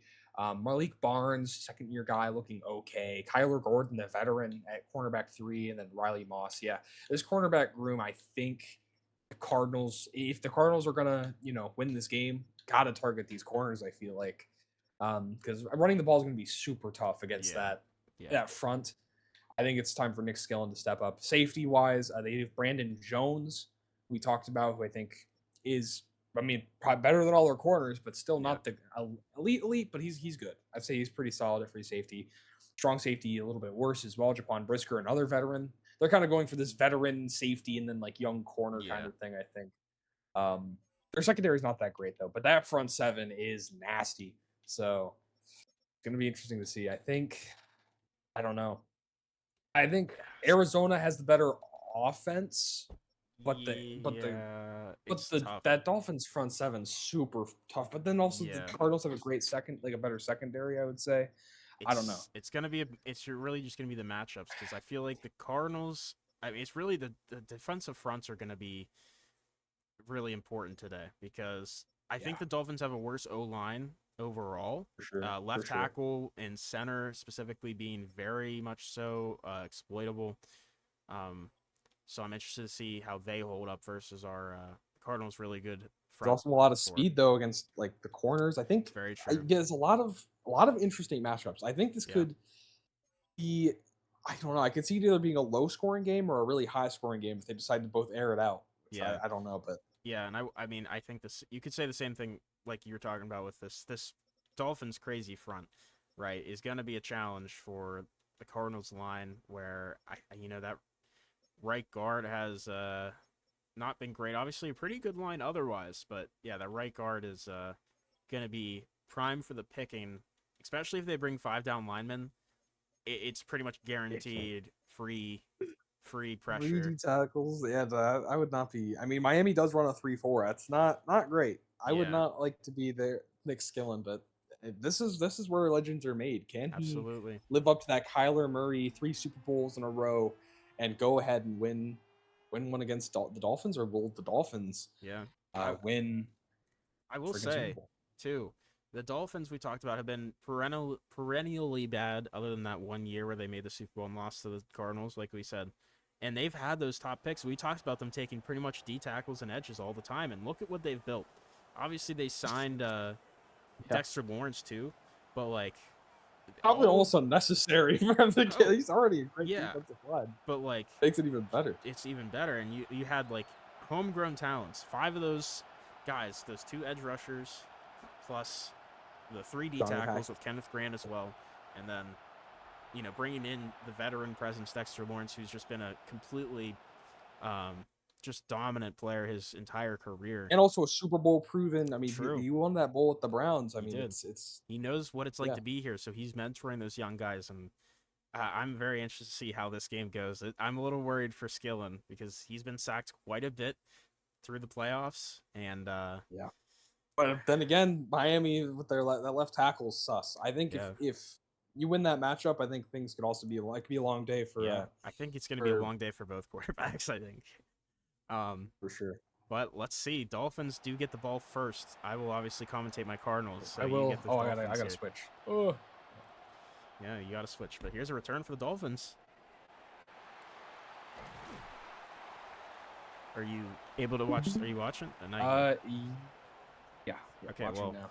return happened, but here's Browning. Here we go. Here is Oscar Browning. Had a very solid season. I feel like Skillen and Browning had very similar seasons where they just kind of did what they needed to do. They were clean, efficient, strong quarterbacks, and in the playoffs, both of them also did exactly what they needed to do. Here's Oscar Browning getting this one. Oh my God! Already pressure, but Walter Nolan unable to get it. He throws it. I think that's Brian Torres. Oh in no! Knockout. That's Spencer Brown, I believe. 79. It's a tackle. I don't know. I think it's Spencer Brown. I know Which would be brutal because Wanya Morris is downgrade. You can't afford a downgrade for this front. Look at these defensive guys, dude. all This these is not superstars great. and X factors. Let's see if Browning can rise to the Uh-oh. challenge. Here's the running back gashing. Through the Finding snow. a nice There's hole this- there. Elliott Farr. Nice run to start this one off. And maybe maybe a big game could be from him. That could be a big help for the Dolphins if they can get him rolling. Especially gonna look at this D line. It's a crazy D line, but it's also crazy on my. It's gonna be fun. Here's Browning looking to throw, fires it off to the flat. It's a gain of 2. His tackle. Yeah, on the ground already. Yeah, that first play when Dylan Easley came. Oh, Brown, through. is he okay? Is Browning? Is he okay? He's coming back up. Yeah, he's. Is that him? Took him a second. I think it's Browning. That's number 5, he's 5, right? Yeah. He's going to fake the handoff, play action, pressure coming. Oscar Browning, sack. the Oh, heck? not sack. Breaks the tag. Oh How my did he do God. that? How did he do that? He was swarmed by Cardinals defensive linemen. That is a highlight, honestly. That should have been a sack. But 3rd and 8 instead. huge. Browning make a play here from 3rd and 8 after an incredible play in the pocket. He's going to sling it, firing it down. Wow. It's his man. That's Jalen Waddle. That is huge. Breaking that sack probably gets him that first down. Absolutely. Like completely changes everything. Incredible play by Oscar Browning as he's going to take this one, just sitting in the pocket, trying to get to the running back, blown up. Absolutely blown up. 2nd and 10 here. Shotgun. Get your, I think honestly, you want to, if you're going to try to test them downfield, got to get your speedsters out wide, which is what they do, but a handoff to Elliott Farr for no gain. Pain. 3rd and 10. Let's go. Pain. I'm so Bring the much more pain. invested in this one because it's my team. It is. It's Fair. But Oscar Browning has something to say about that. Absolutely. 3rd and 10 here. Definitely don't want to turn the ball over. Pressure coming, and he's going to go down. That's not a great sack. You were in field goal range. Brett Charles, the rookie, coming in and having a big presence, getting chippy here with Browning. They're at to punt it. They brought a blitz. That's Cardinals football through and through. Bringing the blitz. That is. On 3rd and I long. think Browning probably just needed to throw it away, take their 3, and then get this defense on the field because this is going to be fun. Good punt there, the 11, and tell us what's Skillen is. Yeah, and here's Skillen, and like you said, very similar stat line to Browning. Browning had slightly more yards, but I think they had the extremely same similar. touchdown to They did. reception They ratio. did. Yeah. But starting from the 11 is going to be difficult here. 2 tight ends coming in. 3 tight ends, actually. No, it is 2 tight ends. But play action here. Skillen looking to run. Oh, it's that stupid. I know exactly what play that is. It's the fucking fake turnaround run thing. Dexter Lawrence, former Giant, and Brown gets their big sack. Going to be back at the 6, 2nd and 16 here. I hate that play call, but they're going to go spread here in gun. Benson in the backfield, obviously missing Josh Ramos. Big throw downfield to Harrison to get some of their yardage back, 10 yards.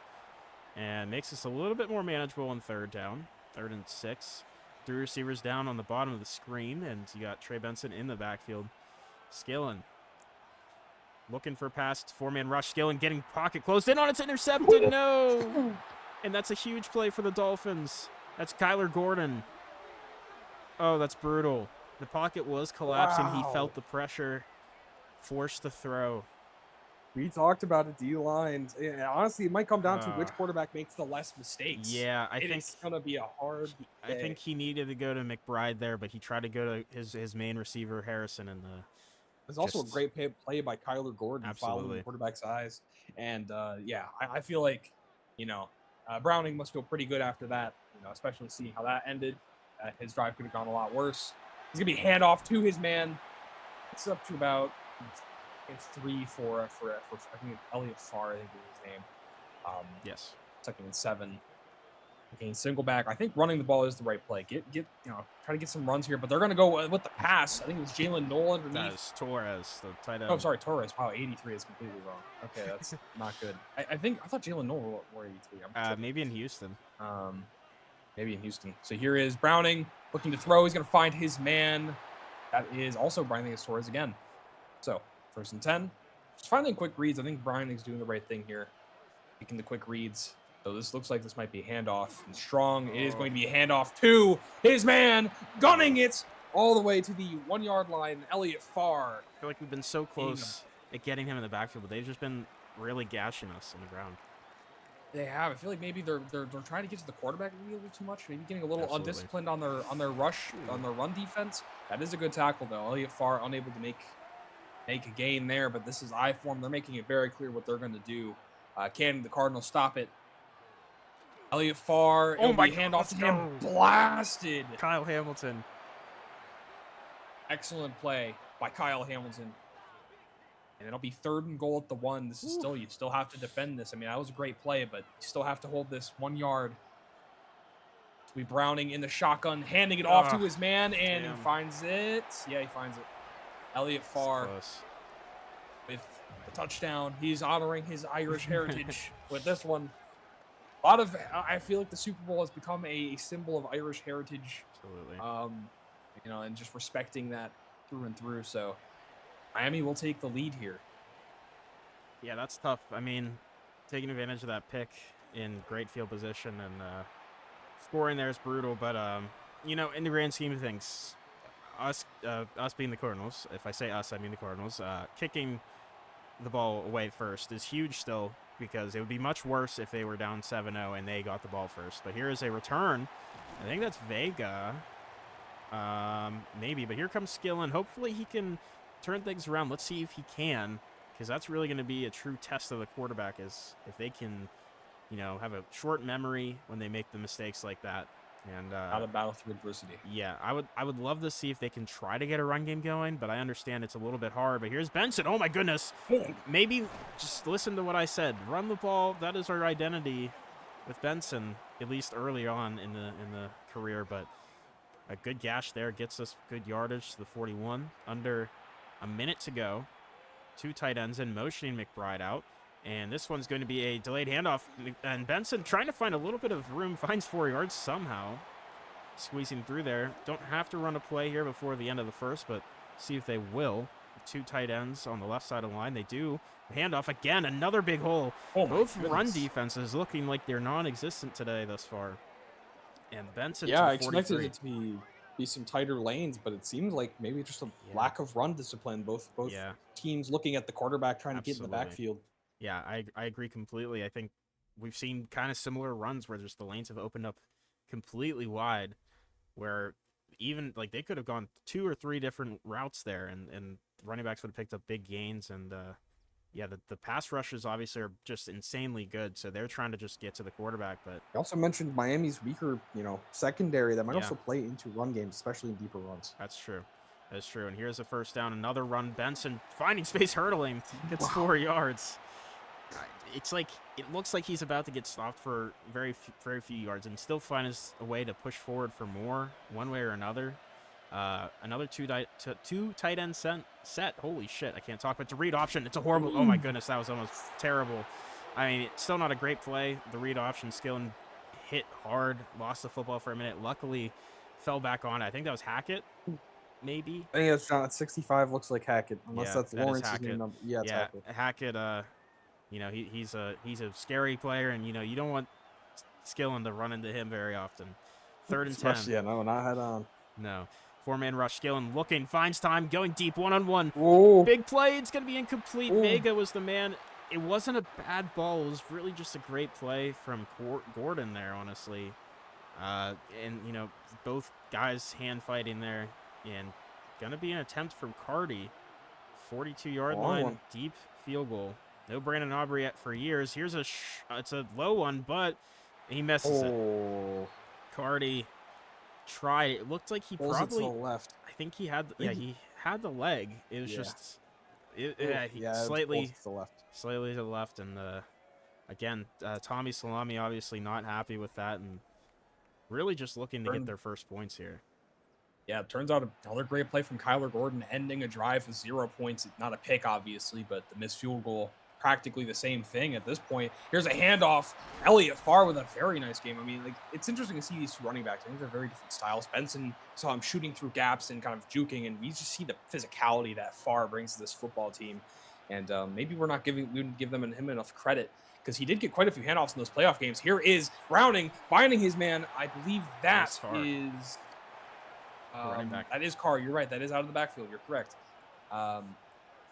First and 10 here at the 38 of the Cardinals, and a little bit of a botched snap, but another great run, just absolutely gashing Arizona. You'd have to assume these teams are going to have to make an adjustment here soon. Absolutely. The discipline on run defense is poor, but here comes the heat. Arizona bringing the heat. Oh, nearly completed pass, but great play by Zeke Teague. 3rd and 1 coming. This looks like, I think, a QB sneak. Cardinals are going to have to swallow this one up, get off the field.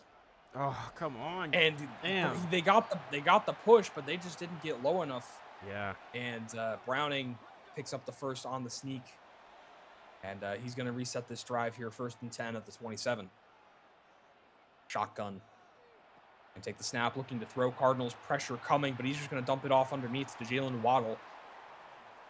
Find 5 yards. And he's just, he's just reading. Sorry, go ahead. No, you're good. He's making good reads, taking what he can get. And Elliott Farr breaking tackles, getting just every extra yard he can get, making this 3rd and 4. That was a pretty good stop, though, for the Cardinals, not letting him get more than a yard here. 3rd and 4.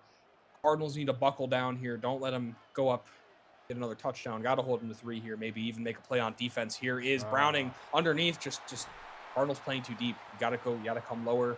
Oscar Browning finding the easy man underneath. That is Ridgeway with the catch. It's brutal.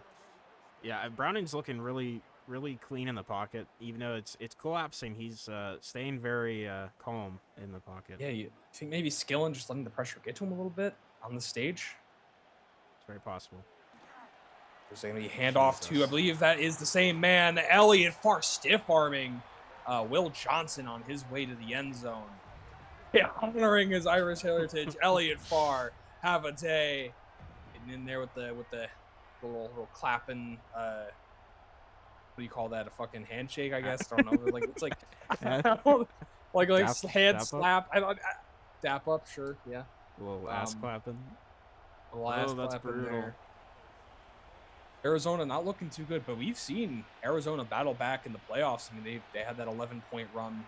This is the last NFC Championship game. NFC Championship game. So Skillen is had some slow starts, and he's heated up. But it's going to be hard against this Dolphins team. That D line especially, causing him a lot of problems. Yeah, this could get ugly, but Cardinals really need to take advantage of that run. Oh my goodness, what a hit on Vega. But the run game, they found something. They found Benson getting good runs there. I think they need to keep at it, because the run game clearly has been working. But I think they need to start getting some shorter passes involved, and because they've gone a little bit more deep a lot of the time. There's a quick RPO. I don't hate it. It's obviously not going to work out. Unfortunately, that was the Cobb. Great play by the linebacker, but I think plays like that at least makes the corners feel like they have to play further up. So then that sets up the deep pass. Here's another quick RPO. Receiver screen. Vega with some space and a block from Harrison. Ooh. First down. And I love that play call there. They were playing a little bit off coverage. Gave the opportunity there. And great blocks down the field. Sets up first down. Another handoff. Benson stiff arming. Ooh. Continuing to go. Big hit from Johnny Hackett, who's so fast actually. But a big first down. Great play by Benson, but also, good job on Hackett on the chase down. Yeah, and Marcus Robinson in the backfield. One play before the quarter ends, or the 2-minute warning. Here's a run. Robinson tried to truck through a lineman, only 2 yards. But from the 50 here, going empty to start the time after the 2-minute warning. But a bunch look here in 5 wide. It's a blitz, but it's a quick wide open Marvin Harrison, and I like that play call too. He saw the blitz coming. He found an open man quickly. 3rd and 2. Really need to get a first down here, because field goal is not in play. Skillen looking, finding space, throws it. What a throw, what a catch. Oh my goodness, Cobb on the run. Incredible read. Oh my God, that was incredible. And that's why Cobb has been, or not Cobb, oh my God, RPO. Harrison down to the 10, and that Dolphins timeout there, but that last throw prior is why they love Skillen so much, and that's why they took him a year into and waited with him under Kyler, because they liked what he had. They just wanted him to develop a little bit, and he's shown that he can be an excellent quarterback in this league. Here's another pass. Skillen getting pressured immediately. There's just no chance there. Dexter Lawrence just absolutely obliterated, I believe, the left guard Anderson is his name, I think, or something like that. But yeah, that's a tough one. Skillen didn't have much of a chance to do anything, but that drained a lot of time off the clock. Under 40 seconds. No one taking timeouts yet. Split backfield with 2 elite running backs. And it's going to be a pass out to Marcus Robinson, and he gets tackled immediately by Brandon Jones, loss of 2. Cardinals timeout. I think Trey Benson was more open on the top of the screen there, but they're going to spread out here. I'm not liking the play calling here. Yeah. But here's a 4-man rush. Skillen got to find something. Finds an incompletion. Barnes with great coverage on Harrison, and it's going to be a field goal, which is still better than nothing, but the defense seems to just be able to hold on when they need it most here. It definitely looked like they were on track to get a touchdown, and of course they get the ball at half. That would have been huge, but 3 is 3. You take your points. Yeah, been good. Yeah, it's tough. Down 11 still, still a 2-score game, but points are huge still in this spot, especially like you said, getting the ball after half to maybe switch the momentum fully back in your way. But let's see if the Dolphins, something might happen here. Who knows? Good tackle. I would expect maybe they might take some shots, but I'm not sure. They might also just say, "Hey, we're up 2 scores. We're not gonna make a mistake here. We're just gonna let this lead out. We'll see what they decide to do." They are going to come out here with a trips to the left single back look here, and this will be a handoff. And that's actually going to be a good, decent chunk of yardage. Breaking tackles. Maybe a timeout here? No, it doesn't look like. I think they're content with the lead. Fair enough. But yeah, very interesting half so far. Defense is definitely making themselves known, but Dolphins defense clearly playing better than the Cardinals defense. Yeah, the run defense for the Cardinals has been very suspect. It's not even like the passing game has gotten too involved for the Dolphins. It's just, the run game with Farr has just been gashing. Really need to see more, but Cardinals need to adjust. The run game needs to be shut down for Farr with that. He's had a great game. But Benson has been doing well as well, and I think the Cardinals really just need to continue with Benson and getting some short intermediate throws involved. Here's Marcus Robinson on the return to start, only to the 26, but this is really the drive that's gonna make or break this half here. Benson averaging over 9 yards a carry. See if they get him involved early. They are spreading out a little bit with a 2 tight end set there on the bottom of the screen. Receivers spread out to the left side, and there's going to be Benson trying to weave his way through, gets about a yard. It seems like Dolphins making their adjustments as well to the run game. Going spread here in the gun. Skillen takes a snap, 4-man rush. Skillen has time, delivers an interception, and that's brutal. And that's a linebacker, Lane Mason with the pick. He just was sat in his zone, and Skillen just threw it right to him. Delivered, hand picked, delivered right to Lane Mason. You just cannot be making these. I mean, I see the read. Just maybe put a little more air under it. He's just trying to throw a bullet. It's not great. Not great, especially for a guy who is only thrown 6 picks on the year. He's not known for throwing interceptions, but not great today. I think this Miami front is bringing out the worst in Nick Skillen. Here comes Browning, who has handled the pressure quite well, I would say. Absolutely. He's going to start this one with a handoff to Elliott Farr, who maybe looked like he was going to get a little more there, but ultimately Cardinals were able to swallow that one up for no gain. And I think, honestly, you'd be happy with just kind of taking what you can get here. I think he's doing very well, just not forcing too much. And Elliott Farr having a day. I mean, oh my goodness. Talk about Elliott Farr gashing the Cardinals defense, and they just have no answers for him. I don't know. That linebacker room's great. The defensive line's great. You need to find a way to get to Elliott Farr. They're going to fake a handoff to play action, and this will be 2nd and 1 after a quick catch at the goal line. And this one might be just watch Elliott Farr, I would say. Make him throw it in the end zone. I would not let him get this run, and he's just going to take it, and they're going to call it over. I was a bit close. I don't know. I didn't see. He's going to honor his Irish heritage once. He's Irish. He's letting you know he's Irish. Let's see. Yeah, might be in. That might be in. Close. That's brutal, though. I mean, 3 rushing touchdowns. They have not.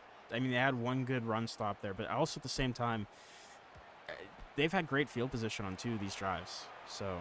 Yeah, I don't know how much you can put. I mean, obviously, Cardinals defense is not playing well against Elliott Farr, but I don't know how much of this you can put on the Cardinals defense. I think it's more 2 picks. I mean, that pick, you start your drive and then instantly throw a pick. I think Nick Skillen really just needs to dial it in. Yes, absolutely. And, you know, you still have a lot of time here. Return from Robinson to the 30, but you just got to be sharp. You got to handle the pressure better. You got to take some – they got to start really working in more quick throws, but, like, he can't force throws. They're going to go empty here. I do think that's a potentially good idea. Only 3-man rush, and yes, like that. Just a quick in route to Vega, gets 7 yards. There's an injury. And that's Trey McBride. That's not good. That's one of the best players on this offense. And we have a good depth tight end, but we do. But yeah, that's not great. Haven't seen him really involved today yet, but that's tough, especially down Joshua Ramos. It's not helpful losing another weapon. 4-man rush, another quick one. Vega can't bring it in. Big hit, Lane Mason. But 3rd and 3 here.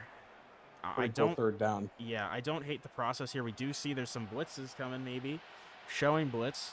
See if Skillen can diagnose it. You need to be sharp here. Yeah, Cobb motioning, and it's going to be the blitz. Here's a quick throw, and Cobb, but he doesn't get anywhere. I just don't know the thought process there. Maybe he was hoping. Obviously, Cobb is fast, trying to get him, get that ball to him and let him, run his drag, but just didn't could not pan out. run this defender. Yeah, and a punt. I mean, a punt is one of the better outcomes we've seen from their drives, but it's going to be brutal. Big hit there. Ooh. But yeah, I think punting. Some people might say, "Oh, go for it there." I don't know. I think you just punt it right. I think it's a long field.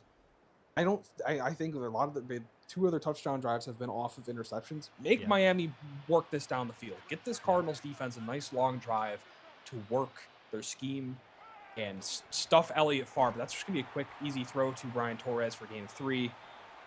Teague with a nice tackle there.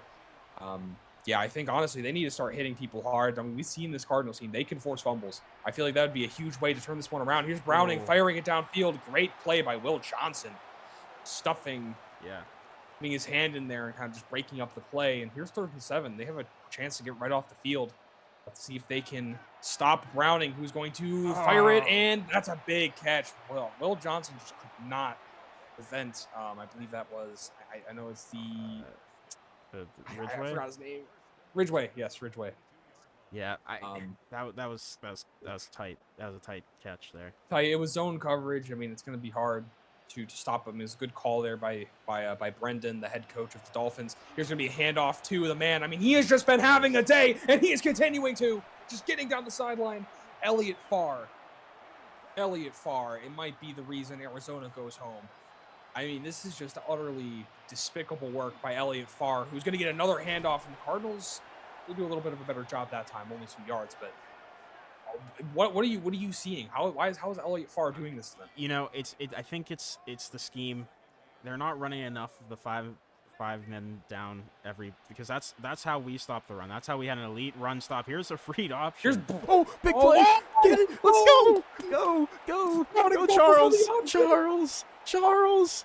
Be faster. Chase down. Oh my Charles God. down to the 3. Chase down by Let's go. The 2nd-year edge rusher, Brett Charles. Just when we were talking about needing plays in the run defense, they chose a read option. They got a little ballsy, and they made him pay. Walter Nolan delivering a huge hit. And Brett Charles taking it all the way. Ridgeway saving a touchdown. But they're going to start at the 3, and this changes things. Got interesting, yeah. This changes things. Skillen coming out like, thank God, we finally got a turnover, and we have great field position. Got to punch this one in. Do you think it's going to be Benson? You got to punch it in with Benson, right? Or I feel like they might throw it here.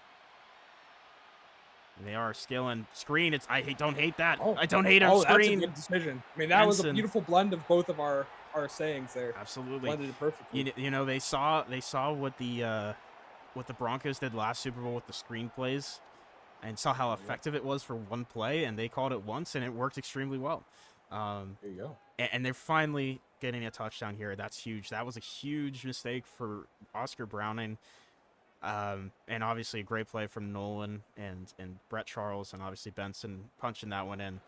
And that changes things in this game because it was looking dire for the Cardinals. Yeah. And I mean, I still think Elliott Farr in the run game has absolutely torched and could still be a problem here, but that was a just completely big turnaround, and down 11 is way different. High momentum play there, big momentum swing. Absolutely. And that's what Cardinals do. That's the Cardinals' forte, is the big hits, forcing turnovers. They haven't had it a lot this year. Absolutely. And I mean, yeah, that stat line is probably the best running stat line we've seen in a while on the Cardinals. Absolutely, he's really. I mean, I don't think many people expected him, but it's always the player you don't expect to make the biggest impact. Really, it's how it works. Elliott Farr with another nice run, breaking another tackle. Will Johnson tried to get up on him, and he just said nope. What a powerful runner. I mean, it's also awesome just, again, seeing these running backs, you know, their different styles. Benson being all shifty, and he just is just running through people. He's also pretty fast, honestly. He's showing some speed, outrunning this Cardinals defense. And it's going to be a quick throw for, oh my God, that's Ridgeway. A lot of big hits. Ridgeway. A lot of big hits. They're definitely trying to force more turnovers here. Absolutely. I mean, that's what you need to do. You need to keep that pendulum swinging. And just another handoff. This is what they need to do. Give this ball to Farr. That was a great play, though. That was a good play by the Cardinals. You saw Payne. He really, he was strafing because he was ready for Farr to maybe cut it outside, but he was prepared. That was a great play from the rookie. It was a good play. And 3rd and 4, they are coming out empty. Browning is going to have the ball in his hands, and a huge blitz. Great blitz call there. Cody, Simon, and company getting in there, and they are celebrating, and they have reason to celebrate. This game is getting pretty interesting now. Cardinals are going to have to get the ball back. Momentum is definitely flipped here. Yeah, but we need to see. Skillen needs to make a long drive. Absolutely, we have yet to see it. Yet to really see anything out of Skillen in terms of long field situations, and let's see if he can do it. Yeah, yeah. I mean, the momentum has completely switched. The defense has shown up the past 2 drives here. Skillen really needs to lock in here. I think that's the key.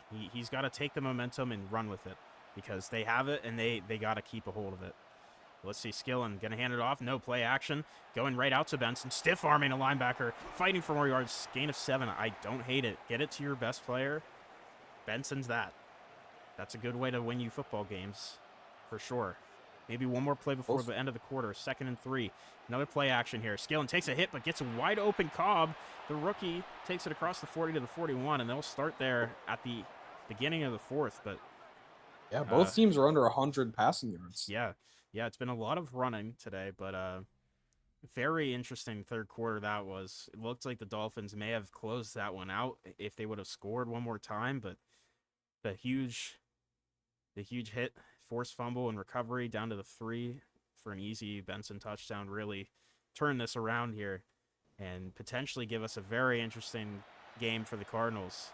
Going gun here, spreading things out from the 41. Skillen takes a snap, hands it off, but it's going to be a really well-defended play there. They brought the blitz perfectly from where they needed to. Loss of a yard, Foley and company there. So they're really locking in. I think they want to stop the run game here to force Skillen to make a throw, because he's shown he's done more harm than good most of the time on these throws today. But here's a play action. They brought a blitz. Skillen's got to find something. He's trying to run away from Lawrence. He just throws it away, which you can't blame him there. I mean, didn't seem like anyone was downfield open, but that's brutal. Obviously, with Kyler, you had that speed to be able to run away from Lawrence there, but Skillen's not the fastest guy in the world. So that is a big thing. But let's see. It looks like the Dolphins showing pressure here. Skillen does have pressure in his face. He's got a time. He's throwing it deep. One-on-one. Marvin Harrison, oh my goodness, can't make a play. And they've just been trying to test the deep shot occasionally. And I just feel like it's tough, because you're really leaving it up into Fate's hand there with a 50-50 ball. And they're going to have to punt, which, again, not a terrible thing because that could set up great field positioning for the defense to maybe make a play here. Here's a great juke, though. Ooh. Who the hell is number 60? Superstar up. What the hell? It's a lineman, I think. Made a tackle.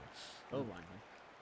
All right. Well, Browning, had not really gotten his offense moving, but their defense did hold it up. Still up 2 scores in the 4th quarter, and that's just a nice run. That's not Elliott Farr. That's someone else. No, it's the backup.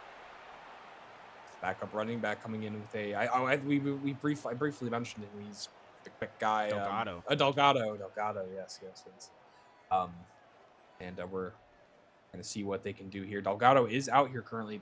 Maybe was there an injury? I don't know, but He's definitely gassed. I couldn't blame him for being I gassed. think fair enough. But Delgado gets another handoff. This time absolutely buckled. That's Walter Nolan. So we'll play there. 3rd and 5 upcoming. And you have to, we'll see if Browning can get off put off the field, and he is going to be put off the field. 4th and 5, of course, the Dolphins are going to punt it. No doubt about it. And Skillen needs to make a drive. Yeah. I think. Absolutely. Fair. I think that last throw, too, was very interesting because I think he just felt pressure more than that was actually there. Like, yeah, the blitz was coming, but he just missed the throw in the grand scheme of things. That's a rare mistake from him. Rare mistake, but you said it best. The pressure is gonna make those mistakes happen, even if the unnecessary mistakes. That's easy. And speaking of unnecessary mistakes, I don't know what happened there. It looks like Skillen's arm got caught on the lineman when he tried to go quick throw to Harrison, who was open. But 2nd down and 10 after that quick incompletion. It's gonna be a screen out to Benson. He has a ton of lead blockers, but he just gets rocked by Mason. Only gets 3. Defense did get off the field quickly. I mean, the Cardinals defense is putting them in a good position. Skillen just needs to capitalize. Absolutely. And this 3rd and 7 is huge here because the time is running down here. We bring 3 tight end set here, so I'm very curious to see what the play is. It is a pass. Skillen going out to the backup tight end. He's short by a yard. Fernandez, 4th and 1. They're going for it. I think it's kind of that call here, and it's a little power formation. I'm very interested in what this is. It's a quick throw, and oh my God, McBride can't bring it in. Oh, that's brutal. And that could do it there because that's great field positioning. Honestly, a great read and a great throw. McBride just needs to pull that one in. Yeah, but and Brendan's it's just not an easy catch to make. But yeah, it is an easy catch. But Brendan's Dolphins that defense is lights out today. Yeah, and still time. There's still time. They need to run this one out. I don't see Elliott Farr out there. I think they're still rocking the backup. Oh but he is absolutely going down the field, and that is likely the closer, Delgado. The 1-2 punch. I don't know. You heard the thunder, and then they brought the lightning. That's brutal. Yeah, it's like I was gonna say more earlier. It's the scheme.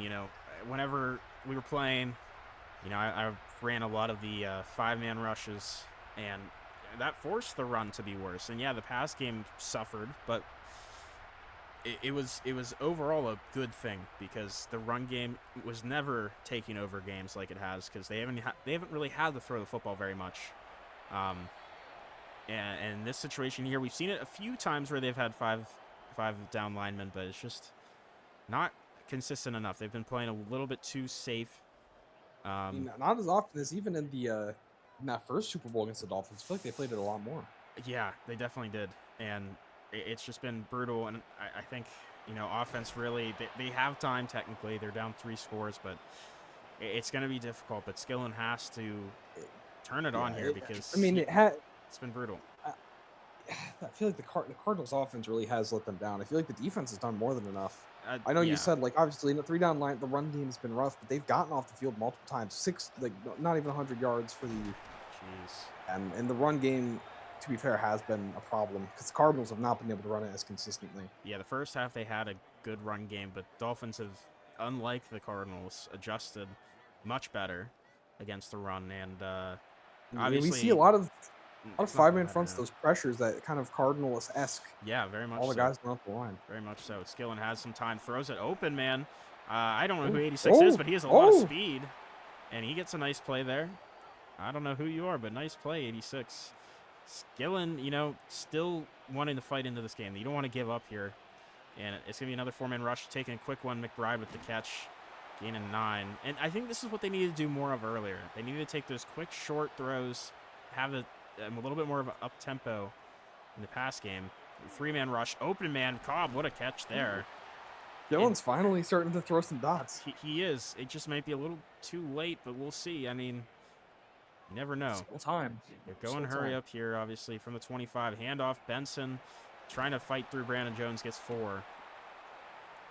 I just don't know. I mean, it's a shame that Ramos was hurt today because I feel like Ramos was definitely missing as that run after catch threat. Here's a 4-man rush, open man. Cobb just it was a little bit behind him, but you gotta just reel that in. 3rd and 6 here. Yeah, this could have been a completely different game with Ramos in, but again, injuries happen. Robinson in the backfield, 4-man rush. Skillen trying to find a man deep, throwing it 1-on-1, make a play. Oh my goodness, number 86. Wow. 86. What a play, stepping up big time this drive. Vince Boone. Vince Boone. Cardinals Wow. legend, apparently. Should have thrown that to him more, man. I guess so. I mean, he hasn't played a ton here. He's the 4th receiver. But what a touchdown grab there. And it's back to 11. It's definitely tight time-wise here, but still a chance. Cardinals defense got to get something here. Just got to stop the run game. If they keep running like it is, they're going to onside kick it. now. I mean, that's a very far onside kick. A big hit fumble. Bulls on the ground, they're covered. Holy cow. Cardinals opt to go onside kick first instead of usually teams like to go on their last attempts. Kyle Hamilton lays a big hit and recovered by number 43 there. I think that's huge. Hearns. That's Hearns. Wow. Wow. I mean, it was interesting they kicked it so far, but they knew the big hitters were coming to play with Kyle Hamilton, Skillen, throwing it. What a ball. What a ball. The Cobb Here there. we go. Down This is a ball game now. Come on. Let's go. Let's go offense. 3 minutes left. Skillen finally lit fire under his ass here.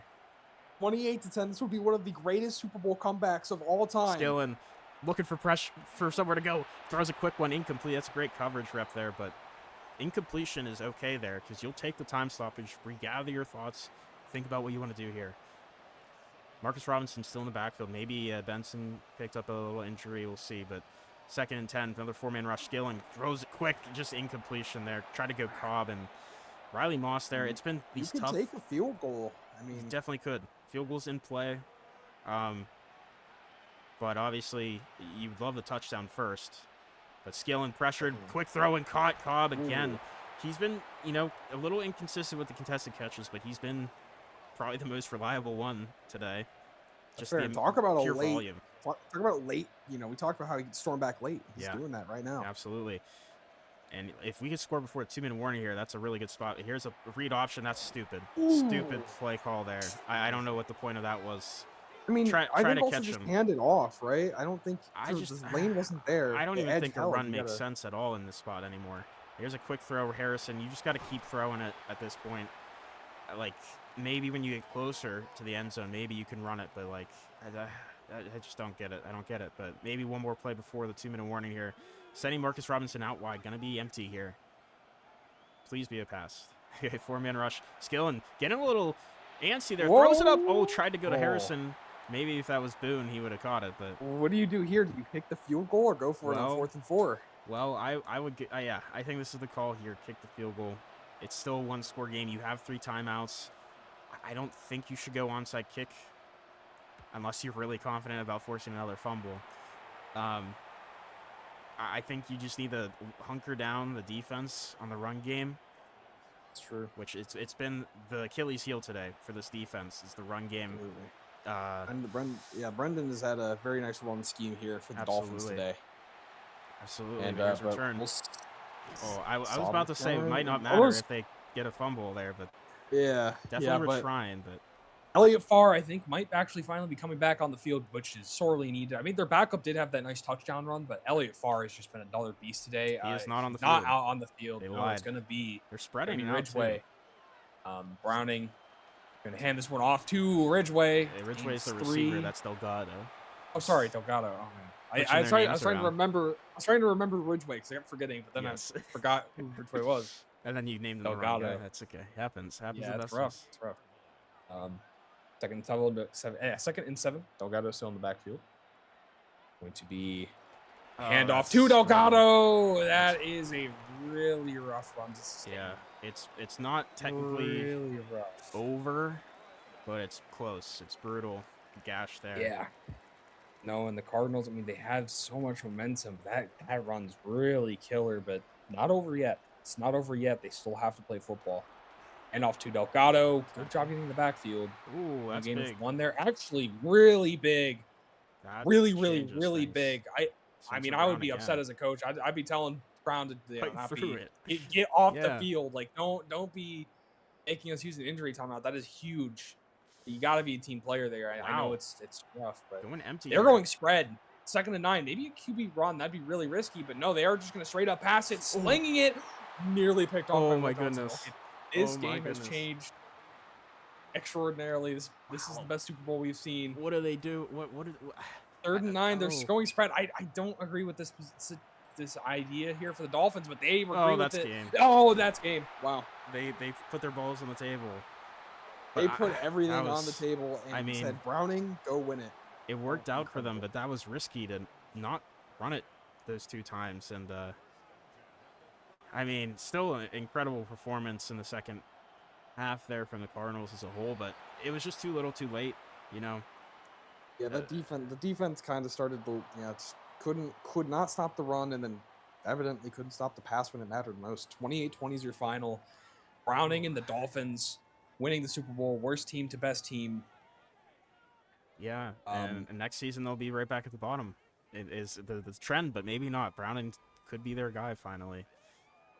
Yeah, Browning, I think they finally figured it out. I think Miami has a great defense, a young quarterback, and Skillen's upset, rightfully so. I mean, they had a chance. They had a chance to be another great Cardinals team remembered for the ages, win a Super Bowl for the guys, but couldn't get it done today. Yeah, it's brutal. I mean, and the crazy thing is that I don't feel like Browning necessarily outplayed Skillen because they didn't have to throw the football a ton. True, It's but I just think Skillen shot themselves in the foot too much. Right. I think those picks were just gave up too many points. Because that was cannot do that was 14 points from those picks off of those picks. Without those, who knows what would have happened. But I think there's at least promise there with Skillen's absolute, like his clutch gene in the fourth quarter there started the show.